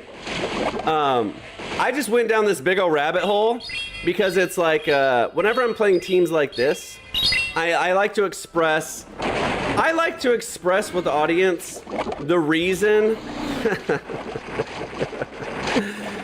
Oh yeah. I like to express the reason the match ends in a loss. I'm simply analyzing. It comes with complaints because I'm like frustrated. But that's the whole point of me sharing. Anyway, whatever. I'm done talking about it. Thank you, SK. Exactly. If you want legendary gameplay, watch It's Action. You come here to have fun and see different teams that aren't meta, see me try things. Thank you. Why is your attitude improving so negative? There's nothing inherently bad about that. It's nothing. I'm chilling. Just for anyone that thinks that like I'm frustrated, I'm just talking. Like inside my body, I lose this by the way to this fucking idiot. I'm not upset by any means at all. I'm just whatever. Anyway. I also don't feel like I have to appeal to, I'm just gonna give up, to everyone. My content is what it is. If you don't like it, you don't have to watch it. Fuck Dunsparce.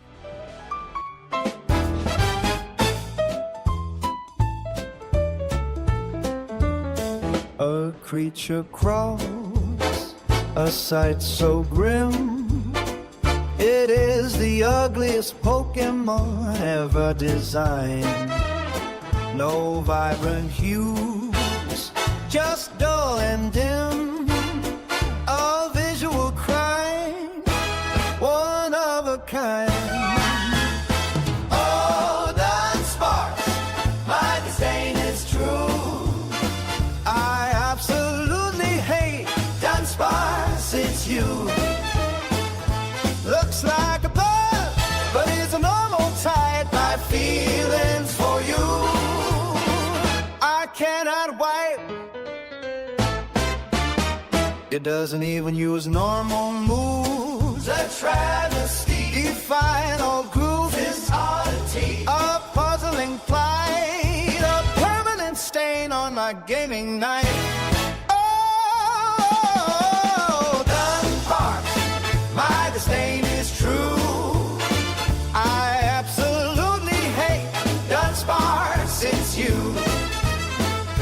Looks like a bug, but it's a normal type. My feelings for you, I cannot wait. Hey, Dunsparce.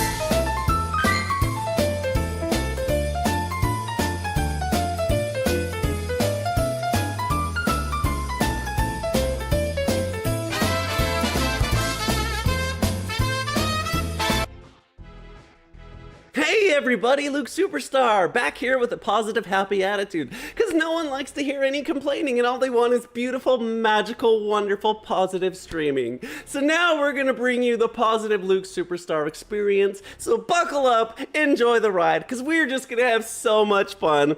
Let's talk about all the wonderful things about this game. To start with, I have this wonderful team. We got Lickalicky, which we all know is great. Sableye, which is a very cool, spicy pick, which should be a lot of fun. And then we got Clodsire, which is the tanky beast with really good high and low coverage moves. And we're gonna play this next set and it's just gonna be so full of joy and happiness. And I'm just gonna enjoy my time with you wonderful people. This game experience, I'm doing pretty well. Although that was a 1 in 4 set, it's okay. Because you know, at the end of the day, ELO doesn't pay the bills. ELO doesn't get you a girlfriend. Well, I don't know, maybe if she's in a Pokemon it does, but so it doesn't matter. We're just having fun here. We're just enjoying life, playing this team. You know, we're gonna have some challenges. There's some Lickalickies, there's some Jellicents, there's some Shadow Drapions out there, but it's okay. Good for those amazing, wonderful opponents that are playing those Pokemon. They're trying to figure it out, just like we're trying to figure it out. Let's go, who do we got? Oh, how cool, guys, a Venusaur. Fun fact, Venusaur is one of the oldest known Pokemons in the game. It's typically running Frenzy Plant, which is a really strong move. I think the best play is to Body Slam, but hey, if I lose, that's perfectly okay. Carlos will tell me everything I did wrong and we'll learn from our experience. It's totally fine, guys. So, we did get a shield out, which is really good news for us. That was one of those plays that you hope works out. It seems like the opponent maybe didn't know their counts, and you know, that's okay. It may be a beginner, He's gonna be at 2 frenzy plants here, so if I'm gonna want to do this, I have to shield. I think making the right play is to shield because I have a full earthquake. I do expect a second shield out of this Venusaur, but we did already bluff him once, so maybe at this point psychologically he's decided that it's okay. But either way, he's a great player and I commend him for coming to this match. And by the way, that calculation was good for him. He did not go down there. Unfortunately, though, he let me throw a body slam, which is great for me. Fantastic for me. Great for the audience who really wants Luke Superstar to win. This should get out a second shield, and it does, which is great. So I'm going to be able to probably do another one here. Ooh. I don't think I'll get this off. That's okay. We've already played the Stunfisk before. So the good news is we have shields, he doesn't. We can survive an earthquake, so can he. The last time, this silly little Pokemon, I'm not gonna be derogatory and call it names. This silly Pokemon baited me, which was a fantastic play. Completely baited me. I fell for it and he beat me. He had a lot of extra mud shots from that amazing play that he did, or they did. This time, I'm gonna choose to repeat the scenario like they're gonna do it again. Sometimes the game lags out. It looks like mine froze, unfortunately. That's just too bad, but I'm not even gonna complain. That happens. You know what? Coders who code games and networks, the hard-working individuals that work at the internet place, sometimes their job is hard. We got wind outside, there's falling branches. Hey, we can't blame them. They're doing their best. They're doing their absolute best here. It's unfortunate that the game lagged out a little bit. I saw a spinning icon, so I'm not sure. The guy in the right corner is still bobbing up and down, so it doesn't look like it's completely froze.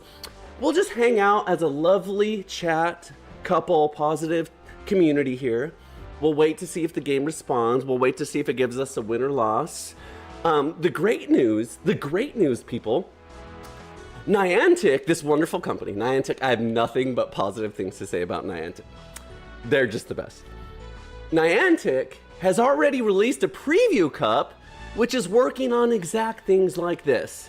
They say in the preview cup data that lagged out matches should be able to be resolved in a much better manner. So that's great news. I look forward to that. As a matter of fact, we could play some preview cup, but you know what? We're not gonna get into it. Let's just be surprised with the positive new cup when the official launch is released. At this point, I think I'm gonna X out of the match. It's okay, you know, it'll probably count as a loss, but in my heart, it's a win. And so that's all that matters is you play the game, you stay happy, you know, we just enjoy life. You know what? I'm gonna take a drink of my coffee, it's delicious. We'll get back into the game. Oh, Super Mega Raid Day, interesting. We'll talk about some PvP stuff after, PvE stuff after, don't worry. Let's get through our sets here. The battle could not be recovered, but it did not count as a loss. So it kind of just was fine. So let's get into a new one, people. No worries, just get into a new one. So, yeah, we're just having so much fun here. Oh, I don't know what else to say. I know, we got an opponent. They're wearing a North Face shirt. Maybe they're outdoorsy. They are playing a Tinkaton. Great for them. Tinkaton is good. Tinkaton, if you guys didn't know this, recently had a community day and the whole community was blessed with a brand new move, Gigaton Hammer. Its legacy move, which is super cool. And now it's raised to 3rd in the entire meta. And this person has a shiny, wow. And now that it is so high in the meta, we're seeing a lot of action, which is so great because Tinkaton did not get a lot of action before this, and now it is. And so what's gonna happen here is I'm gonna actually switch here. I didn't get the switch. I'm going to shield, and it's okay because we got the debuff, and I did expect that signature legacy awesome new move Gigaton Hammer to come out. So what we're gonna do is throw an Earthquake, which I bet you it shields. And then I think maybe we just shield again because we should get to another Earthquake by the time he Gigatons again. You know, guys, I'm not the best. I'm gonna no shield, and I think I made a mistake because I'm not a good counter. Yeah, I'm not the best counter. You guys know me. You guys have seen me play before, and you guys know I'm not the best counter here. This is a bulldoze, so we're okay here. He probably switches out, but dang, if I was better, if Carlos helped me more with my counts and I got really good and I learned a lot, I just maybe could have decided whether or not to shield that, but it's okay. Carlos is so great and always coming to the channel and helping me learn counts. Anyways, Earthquake is good. It's a stab move, so it's strong. Okay, we have discussed this previously. The Corviknight is really, really bad for my team. So what I do here is I no shield it all the way down, and then eventually I try and beat it with Sableye, I think. I really hope, well, so here's the good news. The good news is Tinkaton is really the only Pokemon we don't want to see with Sableye. Everything else is pretty safe. So there might be some other ones. There might be some other ones that are really bad for Sableye, but mostly it is Corviknight and Tinkaton. This team actually had both, but I'm gonna shield. But even though it had the 2 hard counters, we're staying positive. We're trying to win anyways. We're doing pretty good here. It did get the attack boost, which is in favorable of my opponent, and that's great. Great for him. You know, if he wins, that's a positive thing for its life. Okay, can we get to another Stone Edge? I don't think so. He probably has to Air Cutter though. Therefore, I can come in and farm this down, and that'll be looking really good for me. But we'll see what he has in the back.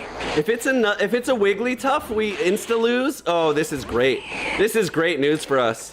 We can definitely win here. We Dazzling Gleam, then Foul Play, and then we Foul Play the Corviknight. And unless he Sky Attacks me and Air Cutters me, I think I win. I think I just win because Sky Attack's not gonna put me in Air Cutter range. Neither is that. So we over farm it, I think, at least 2 turns, and then throw. And now we should be able to outpace the Corviknight to Foul Play and win.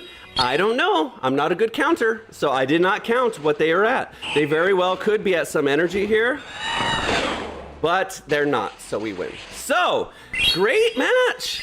Great match, man. I love playing these really close matches. I really enjoy it even more when I win, just as my competitive nature. But that was awesome, positive, happy. We got a win, everything we wanted against a Tinkaton and a Corviknight, which is our 2 arch enemies. So, thank you. Thank you guys for your support and watching. Is that better, everyone? Sheesh. I think he's enraged. What is Rob? Rob comes in, he's like, what's going on? Has he been possessed? The Zippia said the game broke Luke. Yep. Zen Luke is giving me the creeps. See? There's no way to win. No matter what. I could be like that. I could be normal. I could be complaining. You guys will always find a reason to complain. You guys will always find a reason to have something to say. Zesty Luke is okay, but boring. Exactly. Exactly. Where's the crash outs? There's Carlos to coach. The opponent lose when he switch. Exactly. So this time we're going for Earthquakes. Last time the Jellicent no shielded. I don't like going for Earthquakes because then I'm showing that I don't have Shadow Ball. So I'm gonna stick with my thought here. I'm gonna go for the fake and Body Slam. I truly, no, because he just no shields anyways. If he shields, oh, perfect, look at this. He's gonna shield too. He'll probably shield anyways. I hope he doesn't. Ah! Yeah, now you're scared, huh, buddy? Now we bait. Now we bait. We shield once. Now we bait, and I guarantee he shields. If he doesn't shield here, he's psycho.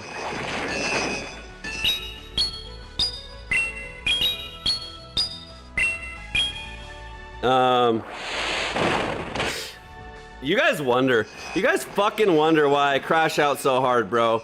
When I show an Earthquake, I build all the way back up to Earthquake, and then they just no shield it. Is literally the dumbest thing ever.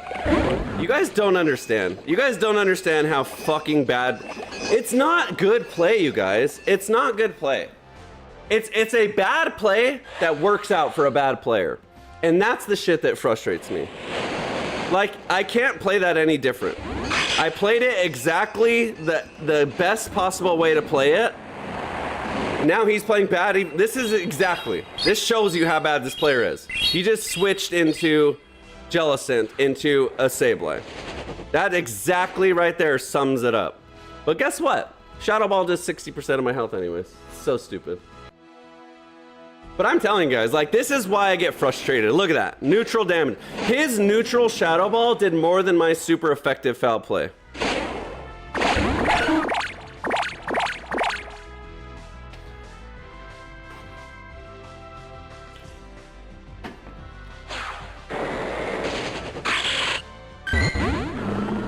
I probably could still win, but I'm not going to.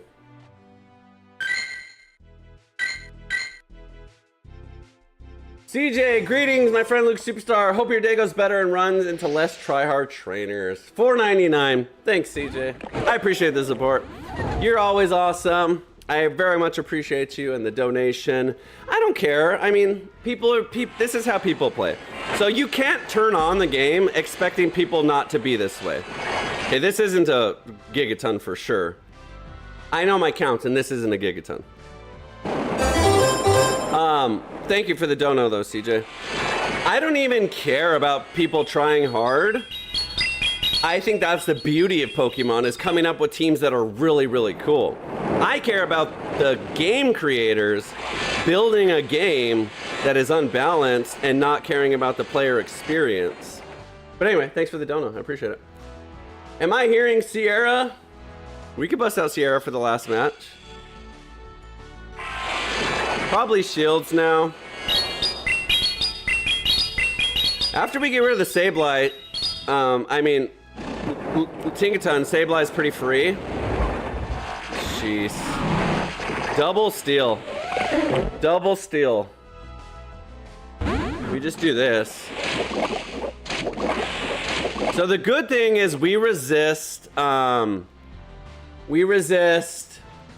rock. Sand is super effective, but it's not strong. But we also resist Volt Switch. So he can keep spamming Sand Tombs and do just fine. But we stay pretty even with it. But it's just, this is another example of a really OP Pokemon.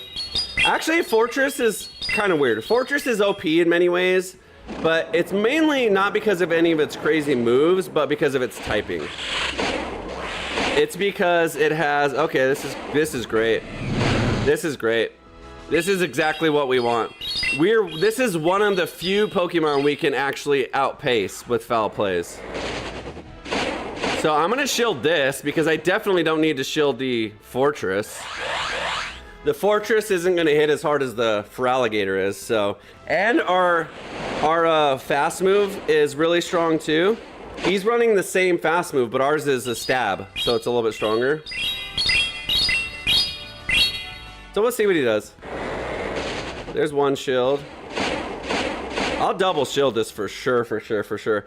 Actually, Dark is actually a pretty good answer in a Fortress Volt Switch.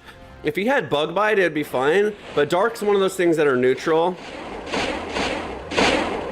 Please, please, thank you. Dark is one of the few things that's neutral. Fortress has a lot of resistances, but Dark's neutral. So Dark's always a okay answer. There you go, GG's.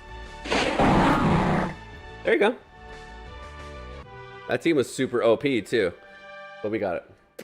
When you play wrong, you can play better next. Just saying what he's doing wrong every game. We don't need you to. That's the point. If I asked, then it would be different. If I came in and I was like, everyone, please tell me what I'm doing wrong. And you were like, hey, I know, I'm pretty good at the game. I can offer some advice. That'd be different than we're just playing and chilling and you say everything I'm doing wrong every single game. Does that make sense? It's one thing when I ask. It's another thing when it's just thrown into my face. Especially when it's like aggressive. Like, bro, you suck. why'd you throw there? I'm not saying you said that. I'm just saying in general, especially when it is more aggressive, that's exactly when it gets frustrating to the streamer. No worries, we're chilling. Okay, this is bad actually. He has dynamic punch. 3, 4, catch. Is it 5? Okay, now it's a shadow punch. I thought it was 4 and then dynamic punch. I guess it's 5 then 4 probably. No, it was, okay. Wow, he must have been spamming. Look, he resigned. Oh, you hate to see it. That was like a Luke Superstar, like, I was fucking spamming the other thing. Why did that come out? 100%. Oh, now he's back. Oh no. That's funny. That's really funny. That definitely wasn't a catch. I was a turn early, but he threw it anyway.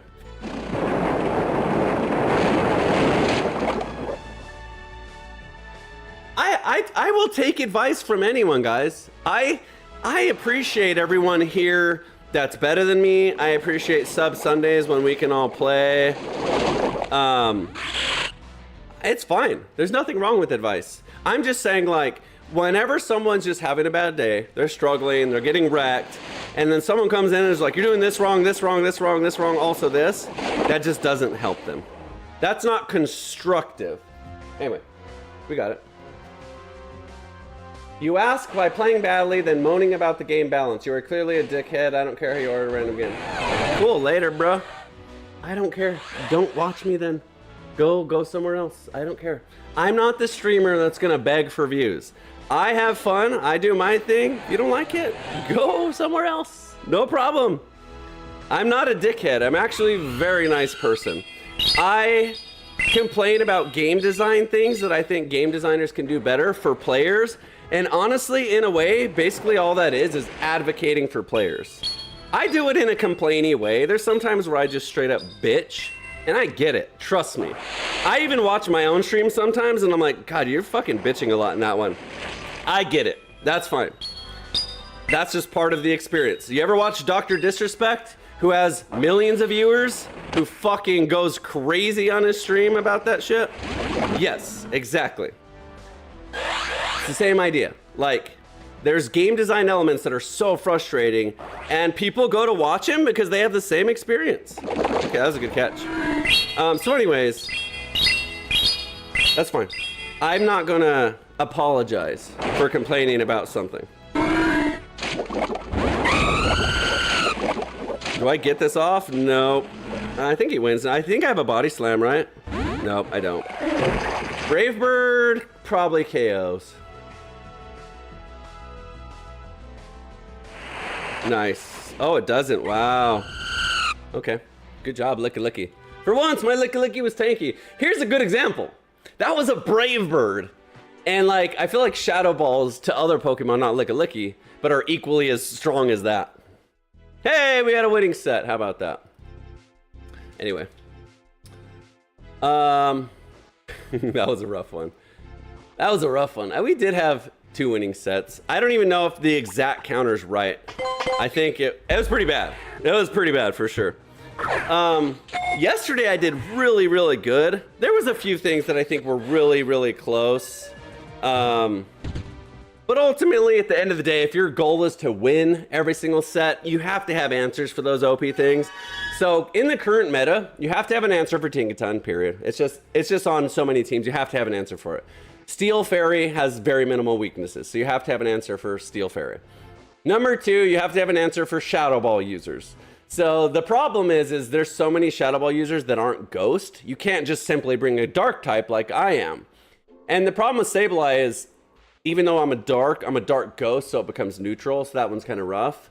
And then you have to have an answer for groundwater, basically, Quagsires and Swamperts. That's the meta in a nutshell. The problem is there's not like an exact answer formula to beating it. It's kind of relies a lot on creativity. So Basically, maybe I can. Maybe if I thought long and hard enough, I bet you I could put together a team that beats that particular meta. There's so many other things. There's a lot of normals. Like, the problem is you start putting a team that beats that specific meta team, Tinkaton, Jellicent, Swampert, or Tinkaton, Swampert, Corviknight, or things like that. And then you get like random Wigglytuffs and random weird stuff. I don't know. Let me see. Fortresses, which are a whole different ballgame. So like if you prepare for a Hydro Cannon user, well then Fortress is the opposite. So you're not going to beat Fortress with your plan to beat the Hydro Cannon user. So it goes round and round and round. This person, let me see it. EL Walter says, I advocate that Dunsparce gets Hydro Cannon. Sheesh. That one would be rough. He's super annoying. Don't know how anyone can manage to watch his videos. I don't know who you're talking about. Me? Probably. Takes a sip of coffee instead of raging. Anyway. I think today was a good day to filter out a lot of people. Anyways. So Shadow says there needs to be more casual players. In my opinion, the game needs it. Yeah, so another problem this game struggles with is it doesn't have a non-ranked mode, which would be a simple fix as well. Ranked is always going to be filled with, in any game. League of Legends, Call of Duty, Halo, any game. When there's only ranked mode, you're going to get a lot of those crazy matches. Or you just do like I do. You just suffer through it. And then the times where you're trying to win, you get frustrated because it is what it is. Actually, there's a reason there's a lot of Talonflames too, because of all the steel types. Oh, thank you, Bert. Yeah, see, Harry says, after my boring match, I'm here to watch some spicy team go hard. This stupid meta. See, I don't even need to beat a dead horse. I appreciate all you guys. I do this 365 days a year on stream. You guys do this too. I bet you if you filmed a lot of your matches, there would be times where you fucking rage too.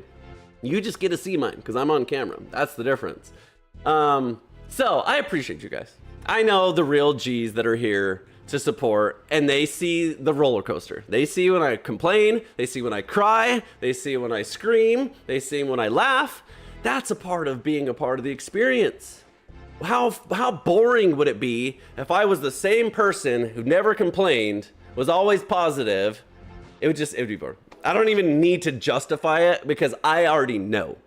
I know, and there's a lot of you that you know, and so the people that don't know who are sitting here like calling me stupid, they don't know. So we're not even gonna bother with them.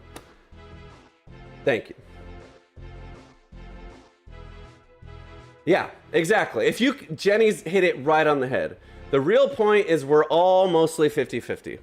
We're all 3-2, 2-3 players with an occasional 4-1 and a random 5-0. Or an 0-5. That's how this game is. The good players have more 3-2 sets than they have 2-3 sets. And they have more 4-1 sets than we do. And they have more 5-0 sets because they beat a lot of the junk players playing junk.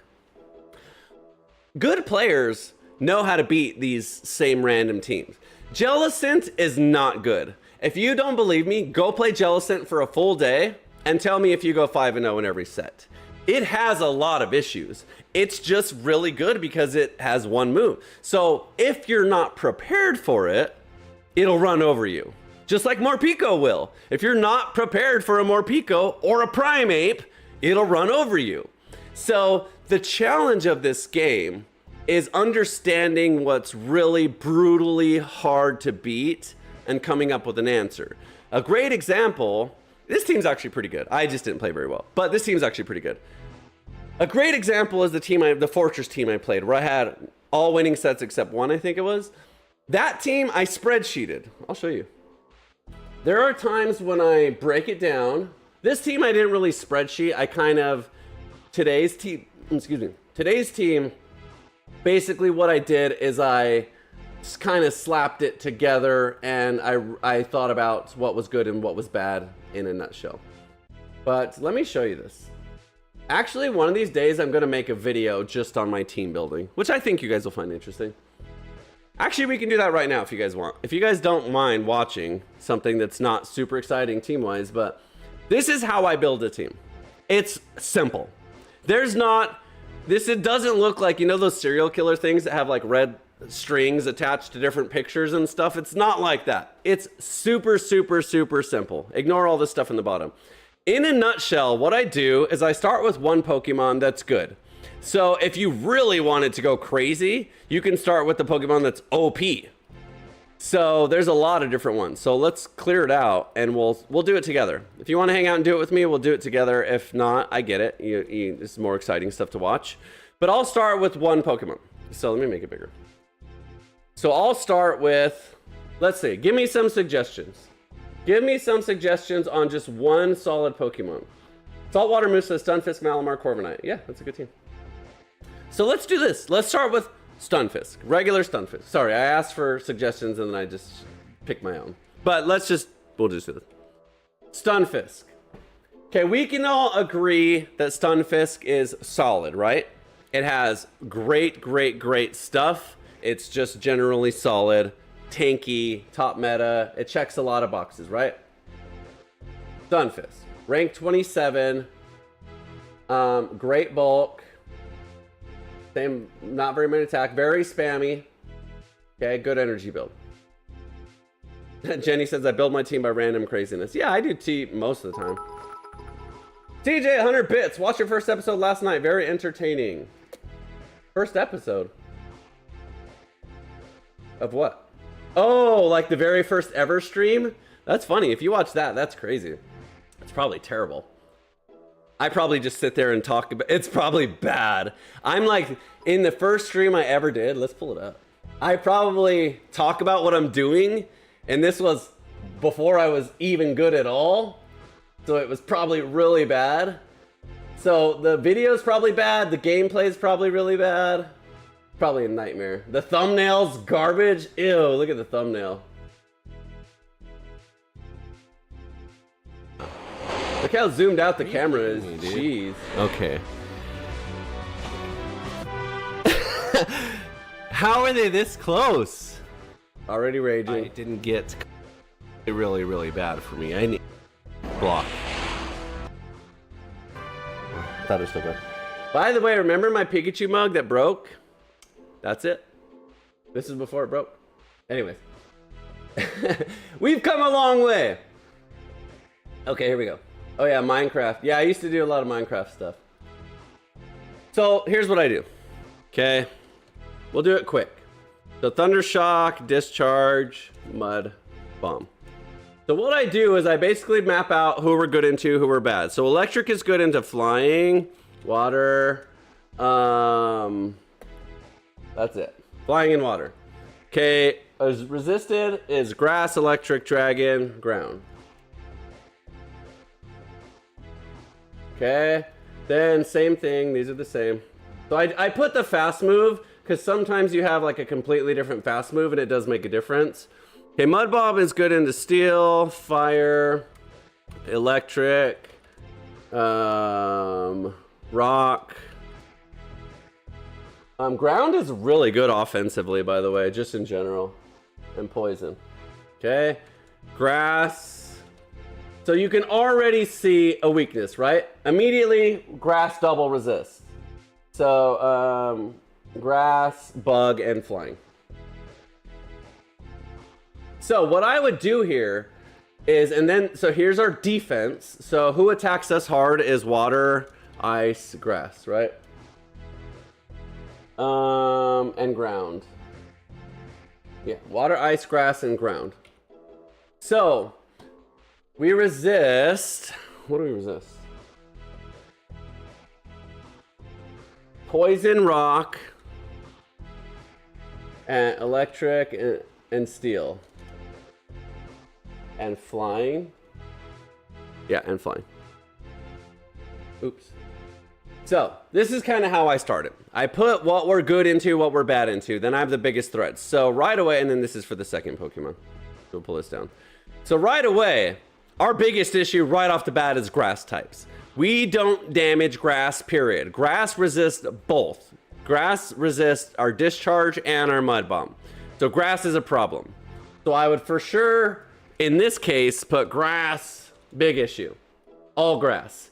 Then I would start to see what else doubles up. So nothing else doubles up, but a lot of things, there's common types. So all grass we established. So electric cancels out, because if it's electric, we hit it with Mud Bomb. So that cancels out. So electric is always going to be neutral, except for flying electric. And the only reason is because flying is double resisted. If it were single resisted, it would be neutral, but it still becomes single resisted. So it's not a huge issue, but flying in general is pretty bad. But flying also, we have electric for. See how flying's here? So we don't even need to bother with flying. So the real types that are going to be the worst are dragon bug, that doesn't exist, flying dragon, because they're both here, and flying ground, because all of those become completely resisted. You don't end up with a neutral matchup. So if it's a dragon or flying, if it's a dragon flying, we don't hit it with anything either. So then I'll put the dual types, which I'm going to have a big issue with. So dragon flying, which there's only a few, but there are some. There's definitely some. And then flying ground. And the reason is because flying, actually dragon flying is neutral. Dragon flying is neutral, so never mind. Because flying we hit with electric. So that's why Stunfisk is pretty good. So basically just grass and flying ground are the only things that we cannot touch offensively. Ground bug, we can still hit neutrally with electric. No, we can't. So ground bug, is there any ground bugs? There's no ground bugs. So we don't even worry about that. Yep, so that's it. Electric bug, that's another one, but we can hit it neutrally. So that's it. Grass and flying ground. So, there we go. So with Stunfisk, we already know what we're good into, what we're bad into. So, grass is the worst case scenario because it attacks us super effectively. We do not attack it at all. It's completely resisted. So anything grass is Stunfisk's worst nightmare. Grass types. If it's a different type but has a grass move, we only worry about it defensively. But grass we worry about offensively and defensively. Okay? Water we fight back against. Ice is another bad one, but we're neutral. So depending on what ice type it is, it's okay. And then ground is bad for us because we also can't hit ground. Only neutrally. So I would say grass, ground, and generally flying ground. Just general ground isn't the best case scenario. So then I would start to think of, okay, who beats these, but also is a good Pokemon, and then I'll go through it. So grass beats, so in this case, the obvious answer is ice, right?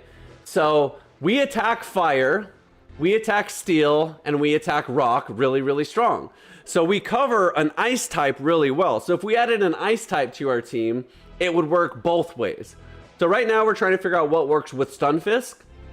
So I could say, like, for example, a water type would be good, a fire type would be good, but an ice type, after we figured out it works with Stunfisk, would actually work simultaneously, or they would synergize together. So I'm thinking an ice type would be really good with Stunfisk. So then I'd start looking at ice type Pokemon. Then I'll basically go into here. I would start with actual ice types, and then I would go into types that just generally have ice moves that aren't necessarily ice types. So like Alolan Ninetales would actually be really, really good with Stunfisk.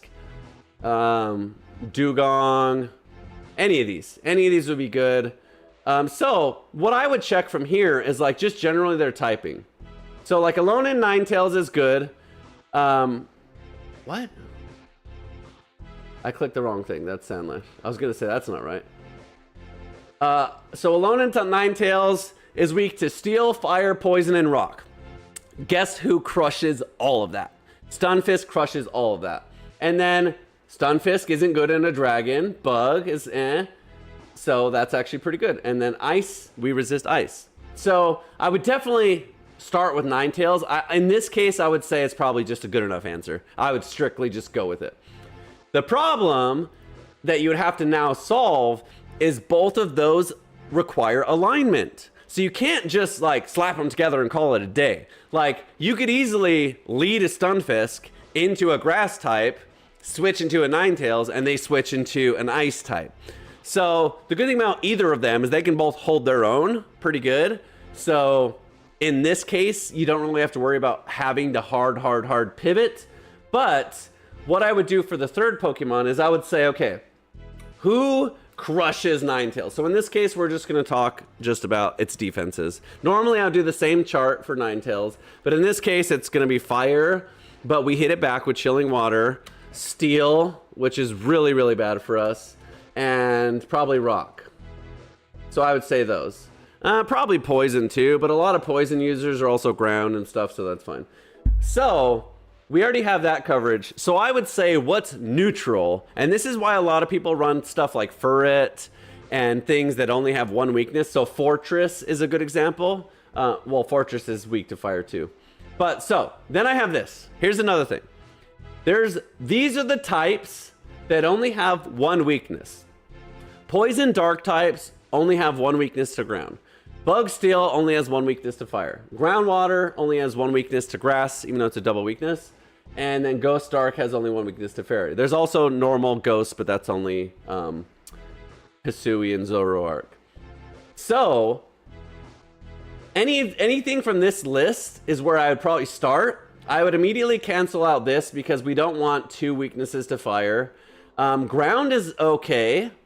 Poison Dark would be okay, but then we're weak to ground with Stunfisk and Drapion or whoever, because Stunfisk isn't very good into ground either.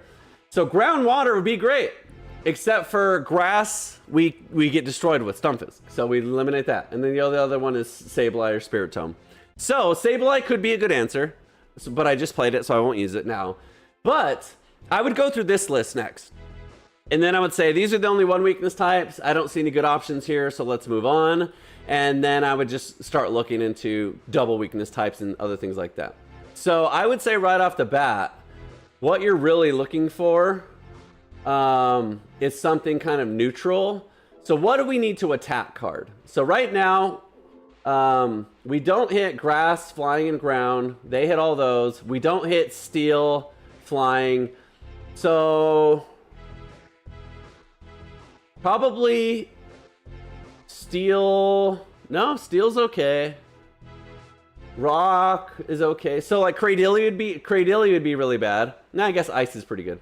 So in this case, I guess you can kind of just go anywhere, any direction. Just picking like a solid third Pokemon should be okay as long as it's not weak to grass or fire.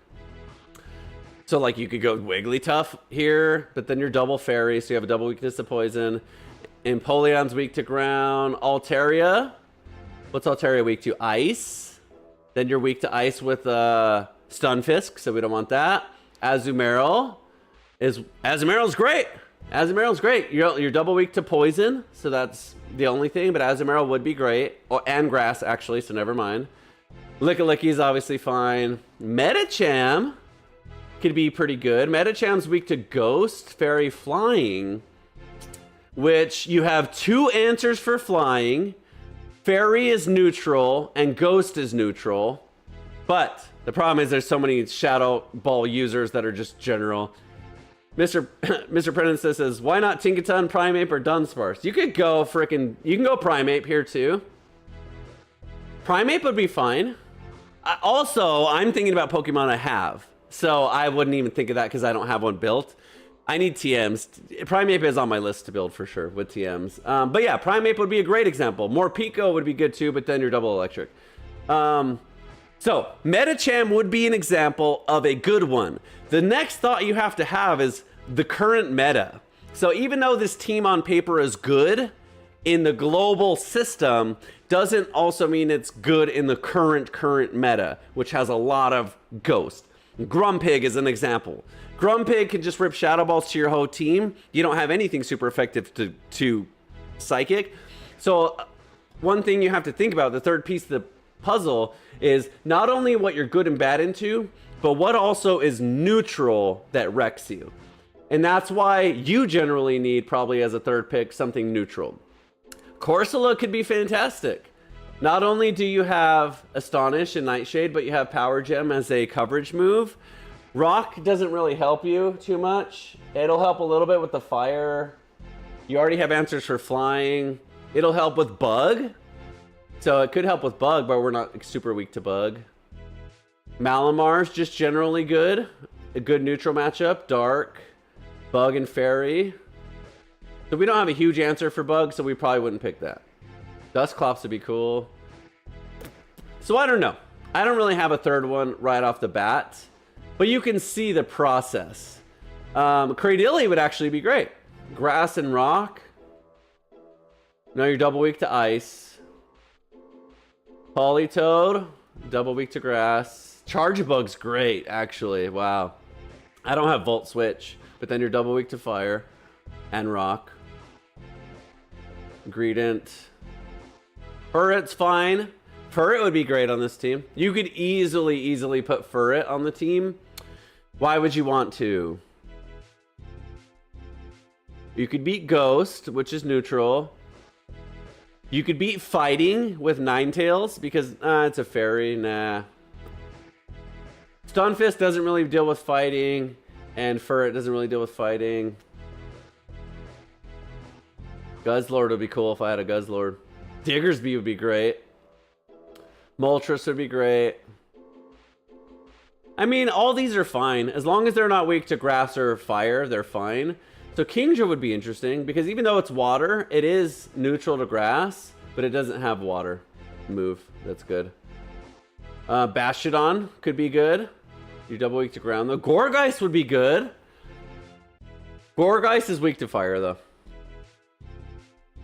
Grumpig's annoying. I would never play Grumpig because it's stupid. Turtonator's good. That's exactly why we filled the last slot with Turtonator in the last team. I never expect to see a Muck. Exactly. Muck's good. Muck's on that list. Alolan Muck is on that list.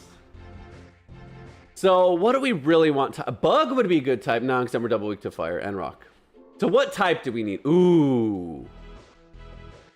Then we're double weak to ground. Dragon would be good. Dragon's always like a solid third pick. Then we're double weak to ice. Fire. Then we're double weak to rock and ground.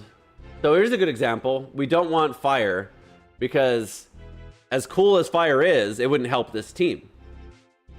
So we need to think out of the elements now. So Primeape's a good example. Primeape would be great for this team. Absolutely fantastic for this team, but we don't have one, so we're not going to use it. But that would be a good one. Spidops would be good, but we're still weak to bug and fire. What's just neutral? We need fairy. No, we already have a fairy. We need flying. But then we're weak to rock. So Corviknight would be good. No, because then we're double weak to fire. See what I mean though? So this is the challenge of building like the epic team. The reason people don't do this is because you don't need to. This is how I build teams to try and beat the meta. But really, you don't even need to do this. You could literally just slap a Wigglytuff on your team or slap a Jellicent on your team and call it a day. Just because those Pokemon simply do fine no matter what they're against. Like, think about this. Tell me one matchup you want Jellicent on that you are just terrified of. Only a Sucker Punch Dark user, right? Other than that, what? Even Licky Licky Shadow Ball. Excuse me, Shadow Ball is neutral. So let's actually do this. I do like the Sucker Punch look. That's actually probably the best answer. So I personally like Thievul.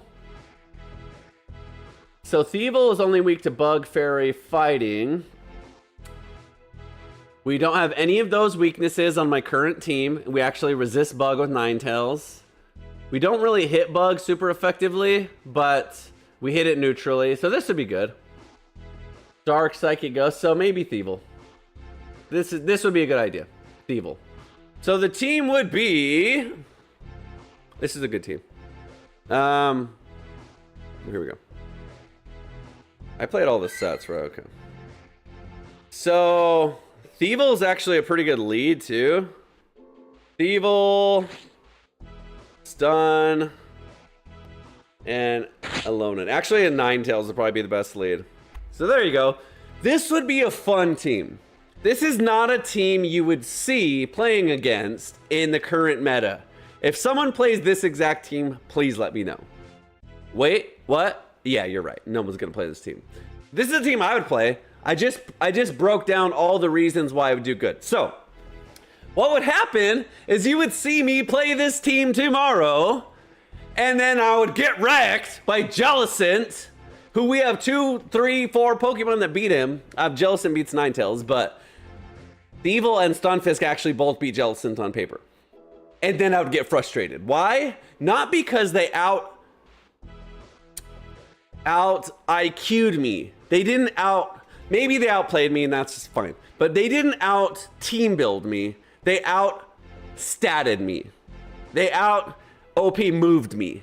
And that's where my frustration comes. And the people that hear me and go through that understand why. Because I sit and I take time like this to build these teams, most importantly for your entertainment. So we can always do something fresh and new on this stream.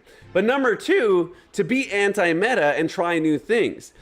And so when I spend all that time and effort to do that, and someone just slaps a Jellicent, Wigglytuff, and Furret on their team and they crush me, then I get frustrated because I'm like, it's not a player thing, it's not a count thing, it's not a farm thing, it's simply out Pokemon. So that's where frustration comes from. But anyway, this is gonna be tomorrow's team. Yeah. Zeeb says, I love your in-depth thinking. I usually just say, what beats Tinkaton and Jellicent? Exactly. Furret is goated for sure.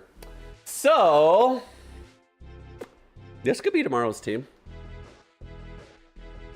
I'm just trying to think of a thumbnail. So then the next part of the fun for me in this is, so this is like the fun part. The second fun part is building thumbnails based on my team now. So I usually just feature like one Pokemon as the star. And then I think about who I have done and who I haven't in the past. And I've done Ninetales and Stunfisk. And Thievul.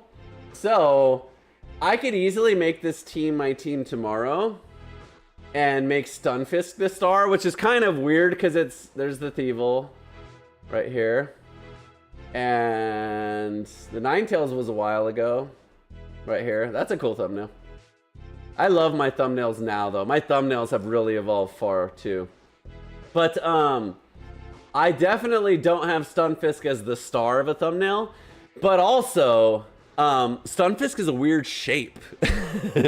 So it's really hard to, like, make it a cool-looking Pokemon. I mean, look how weird it looks. This is what we're working with when it comes to style. So, and it just like flops. So one thing I try and do like on my thumbnails too is I'll get inspiration by type in like Stunfisk art rather than just their name. And see if anything pops out at me that's really cool. This one I think is kind of funny. Like this angle just looks funny. I don't try and use stuff that's way too over exaggerated that they're unrecognizable. The carpet. That's actually pretty cool. The Stunfisk rug. I need one of those. That's funny. This one's kind of funny. I don't think Stunfisk flies though. That one's actually really cool. It's like photorealistic. This one's super derpy. That's actually hilarious. So anyways. Oh, pancake Stunfist? That's awesome. Wow. Yeah, Jenny saw that one too. Ice cream pancake Stunfist. I could do like Stunfisk Vanilla. Ooh. Instead of Ninetales, I could go Vanillux. Which is terrible. I spelled it wrong. And then I can make like an ice cream and pancakes thumbnail. Let's look. Let's look. I don't think I have one with PvP stats, but let's just look. So first of all, you need an Elite TM, which I'm not using on that. And then, wow. Well, there's a reason this Pokemon isn't used. Stats are not the worst, but that's no good. Signal Beam. Flash Cannon's okay, but I don't think you have the tankiness to justify it. But anyway, that'd be funny. Anyway, we'll see. The thumbnail should be you using it like a surfboard. That's not a bad idea. That's very creative. I can dig that.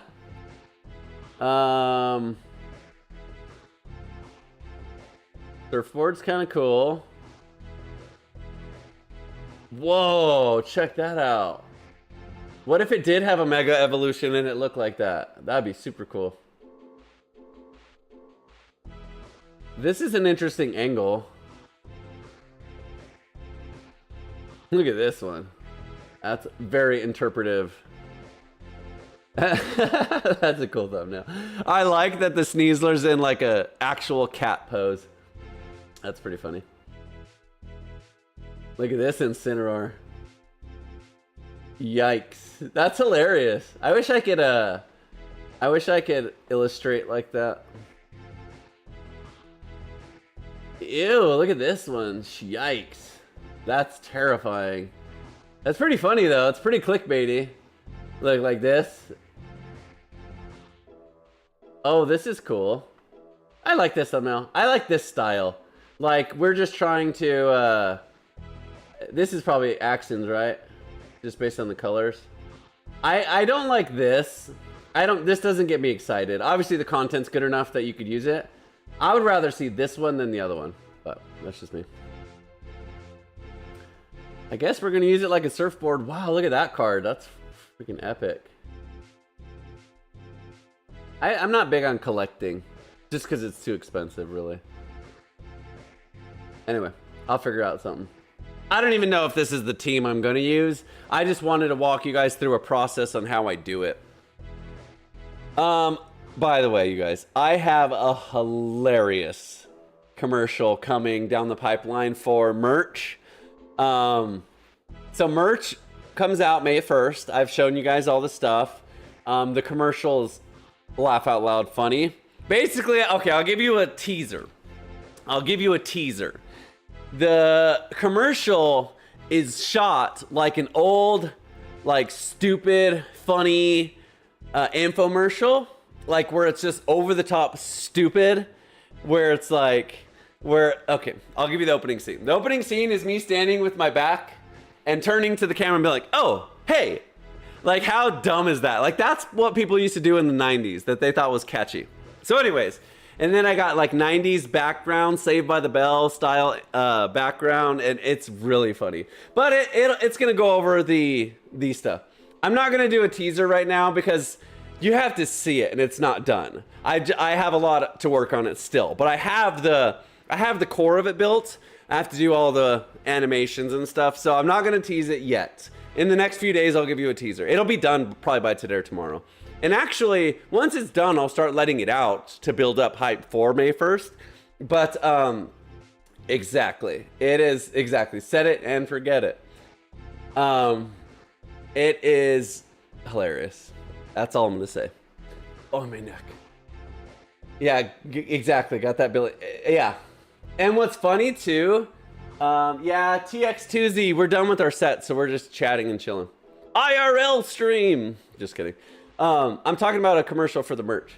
And what's funny too is I purposely shot it with bad audio, so it sounds like fuzzy, like it would be from the 90s. And like I had to do some overlay stuff, but I have it like grainy. It's really funny. Just trust me, it's really funny. Jenny, but wait, there's more! I should do that at the end, huh? Subscribe now, buy one, get 6 free. I gotta keep you in suspense. I'm pretty good about not teasing you guys and giving you stuff, but it's just not done. I don't want to... In this particular case, it would be better to show you the final version because it's great in its final form. If you see a preview of it, it'll just ruin it for you. It's better like the Tinkaton. Imagine if I showed you the Tinkaton video the whole time I was working on it versus just hitting you with it. So just trust me, when it does come out, it'll be worth it. It's really funny. And then also, like, the merch is great. I'll show you the merch again. Just in case there's anyone new here who hasn't seen it. I may have one more design going in. I just thought of one more really funny thing that I think people will like. So we'll see. We got this one's epic, man. You guys have to get this one. I ordered mine. It's on the way. I'll probably wear it tomorrow. I think it'll be here today. If not, as soon as it gets here, I'll wear it. John Wig. No shields, no mercy. The John Wick wig. And the shirts are all great quality. They fit well. They're good quality. The print is super. It looks like this. Like the print is this colorful and this good. It doesn't like come out all faded and whack. It's actually legit. Go Touch Grass, John Wig. To Shield or Not to Shield, which I wore yesterday. Rage Fist, which I wore the other day. That one's super cool. Keep Calm and Hate Dumb Sparse, which I wore 2 days ago. And so I'm coming up with at least one more design, if not 2 for launch. And then the goal is to do at least 1 new design a month. Maybe more, because this site is actually really functionally easy to upload stuff and get it ready. So maybe more, but at the same time, I'd rather make them like special and hyped up. Plus, I don't want you guys to think like, not that you have to, but like I don't want you to get overwhelmed with choices. I'd rather come out with a new one every month. And like for that month, you're like, hey, I can afford 1 shirt a month. I mean, they're 19 bucks. So rather than like a new shirt every day and you're like overloaded with options. So anyways. Will you wear a suit? I should. No, I wore the shirt, obviously. So the whole commercial is based on t-shirt. So I'm wearing a t-shirt, not a suit. But that would be hilarious, actually. I should have done that. But so I'll give you the idea. I'll give you the idea at least. Let me just make sure I don't spoil it. So the whole idea is a 90s infomercial that's basically saying like, hey, is your fashion terrible? Do people make fun of you? Do you struggle to get a date? Whatever. I don't know the exact dialogue, but going down that road. And then it's like, try new Luke Superstar shirts and you'll look cool. Totally 90s. That's the whole point. That's why it's really funny. And it's me and I'm being silly. And when I'm silly, it's funny. So it's really funny. It's really good, but you just have to see it. But anyway, May 1st, merch store launches. So the next shirt I'm thinking of is really hilarious. You guys will like it. What else we got? What do we have in PvE? So there's 2 more things. There's definitely 2 more things I want to touch on. For you, like, followers, hardcore supporters. So, one thing I want to do, I want to get together more PvE stuff. I want us to be able to do more raids, and I want us to organize more raids. So, obviously, on stream... So, first of all, I'm going to have to find out in Discord from you guys. But on stream, I would like to organize some raids that people host. And I will remote in, and other people will remote in. So, that way we can do some on-screen raids. But, I know a lot of people like to watch the stream from home and you're not out and about, because then you have to like play the game and have the stream on your phone. So what I'll have to find out is if there's anyone in the Discord that has a raid from their house, and I'll have that person host and all of us can remote in and we'll do a raid. Hopefully they have multiple, but at least that. So I want to start organizing that for the streams too.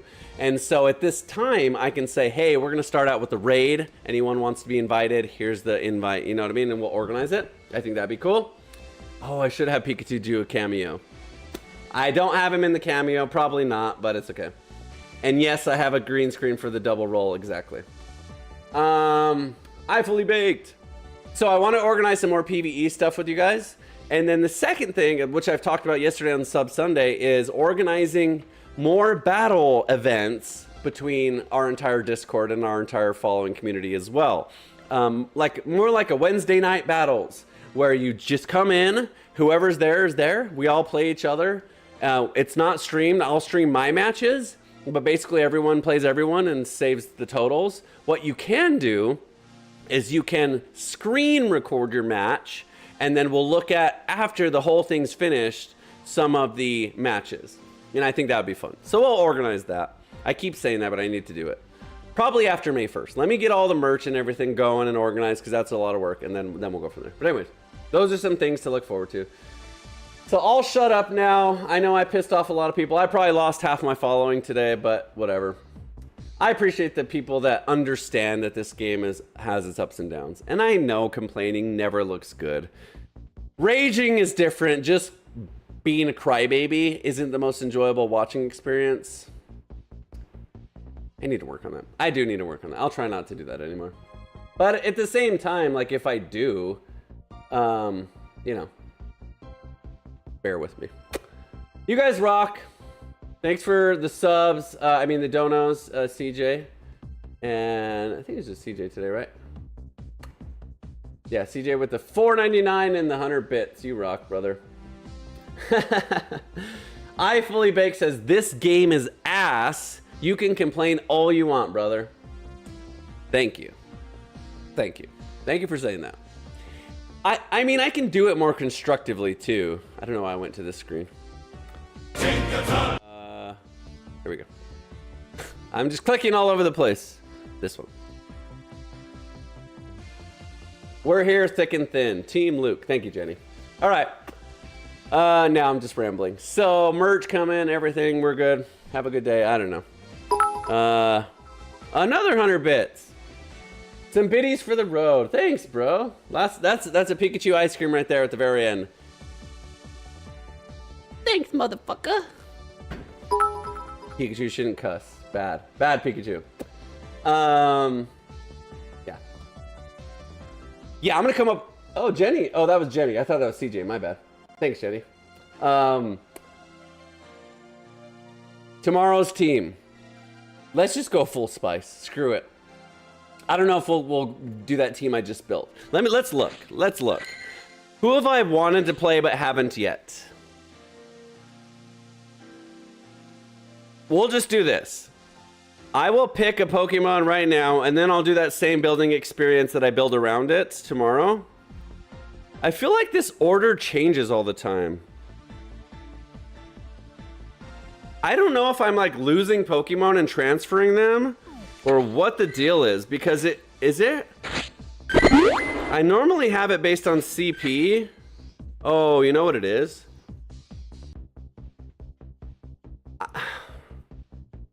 I just put something here that was at I just built it, and it was in first place.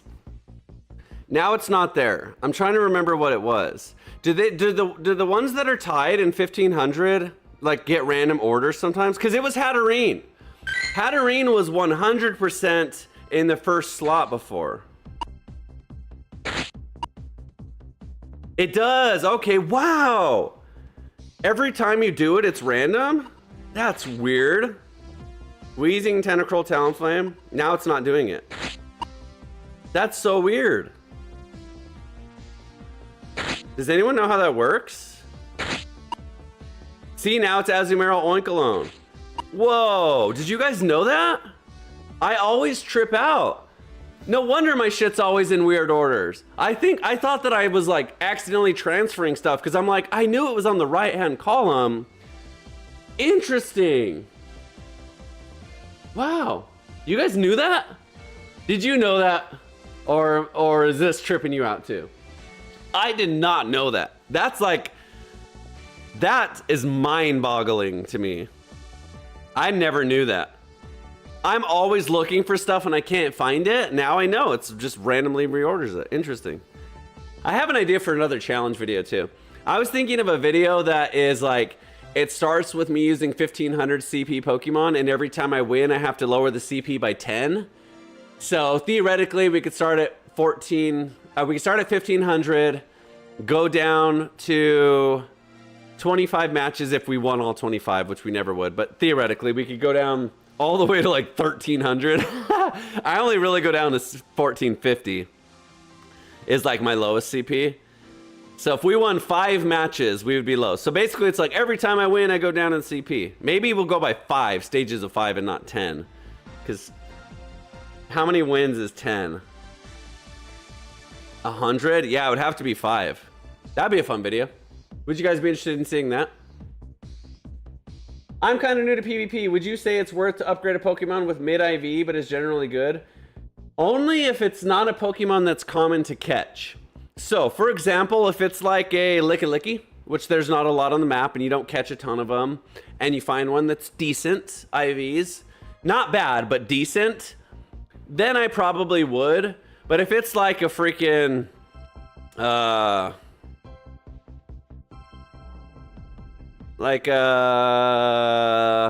is there a lot of? Like a Fearow, for example, you can catch a lot of the pre-evolved Fearows. Swablu, Alterias, you can catch a decent amount of those. So I would say if it's common, no. Just wait till you get a good one. But if it's super uncommon, like Tyrantrum, for example, which you don't get a lot on the map, then it is. You can always upgrade it later. I actually have a lot of Pokemon that I've upgraded, that I've built more than once. This is a perfect example. This shiny Wigglytuff is ranked, let's scan it. This is a perfect example. And this one was actually good too. So this Wigglytuff was rank 228, which is perfectly good, really good actually. And then I got one that was significantly better. This one is rank 38. So you can always upgrade them later, especially if they don't have legacy moves. That probably is part of the answer too. If they have legacy moves, and you have to use an Elite TM, don't use an Elite TM on a bad IV Pokemon. Just wait till you get a good one. But yeah. I have a rank 11 Rookity and a rank 114. Which one should I use Elite Charge TM on? It says message retracted right after that. He probably spelt one of the numbers wrong. Honestly, if I have like, so here's a good example. I have a Corviknight that's rank 158. So really, really, really good. I've used an Elite Charge move on it. I don't care if I get a rank 1. I'm not going to use another one on it. I have way, way, way, way, way too many Elite TMs to get through before I start duplicating them, even if it's a rank 1. So I'll probably never, ever upgrade my Corviknight. I'm sure I have a better one, actually. Maybe not. No, I think I actually just recently deleted it because I was like, nah. By the way, how cool is this background? Did you guys ever get one of these? I don't even know how or where I got this. It was pretty recent, 2025. That's really helpful because I struggle to find good IV Pokemons, but people say just upgrade one. Honestly, bro, IVs, some people say they don't matter at all. And in a way that is true. They don't really matter. But, so here's what I would say. If you don't have one and you really want to use that Pokemon because it fits on your team, build it. As long as it doesn't require an Elite Legacy move. So for example, if you have like an Empoleon that has Hydro Cannon because you got it during Community Day, but the IVs are crap, use it. I'm saying that because that's exactly what I have. I have one Empoleon, I have two, but they're both terrible. Look at this. This is bad. Really, really bad. But I will occasionally use it. Occasionally. Because I have it. So if it fits on my team perfectly, I'll use it. But yeah. So I would say yes. If you have one and you're going to use it on your team, the stats won't change. The stats won't make or break a matchup. It's just more efficient. So think about it this way. This Empoleon, which is really, really, really bad, will perform 4% worse than a rank 1. So 4% is a pretty hefty amount. If we're talking 1 or 2%, it's not that much. 4%'s a lot. So for example, everything I throw will be 4% less stronger. Everything I'll take will be 4% stronger. The amount of health I have is about 4% less. So if rank 1 Empoleon has 120 health, that means mine has 115. So that is one fast move. So that's the difference between surviving one fast move or not. So in that case, yes, it makes a difference, but it's not like astronomical. We're not talking like an Empoleon with 120 health and another one with 98. It's, you know, minimal. So yeah, use it. Nice. They say I played this game in 2016. I bet you have some super duper old stuff. Perry says, Luke, what should I use on? Rank 11 and rank 114. That's not a real question, right? Obviously the rank 11. Anyways, I've yapped enough. Thank you guys for listening to my shenanigans. Tomorrow, maybe I just stop trying hard, guys. Maybe I go full spice. Every time I try hard with the team I expect to win is when I get the most frustrated. Tomorrow we're going extra spicy.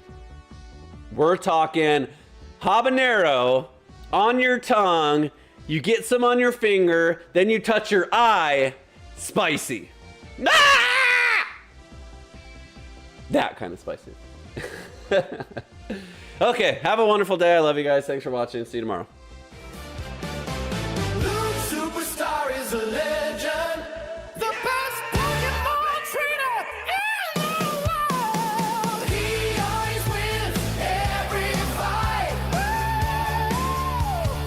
Luke Superstar is the best.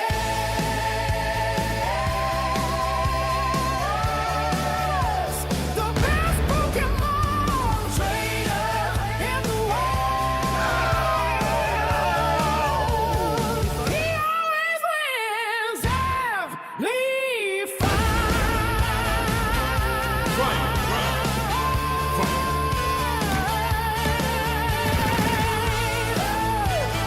Luke Superstar.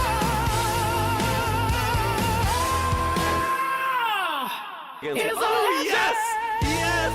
Yes! Yes! Now we get to one-shot the idiots! Oh, quadruple boosted Aura Will on Idiot Dunsparce!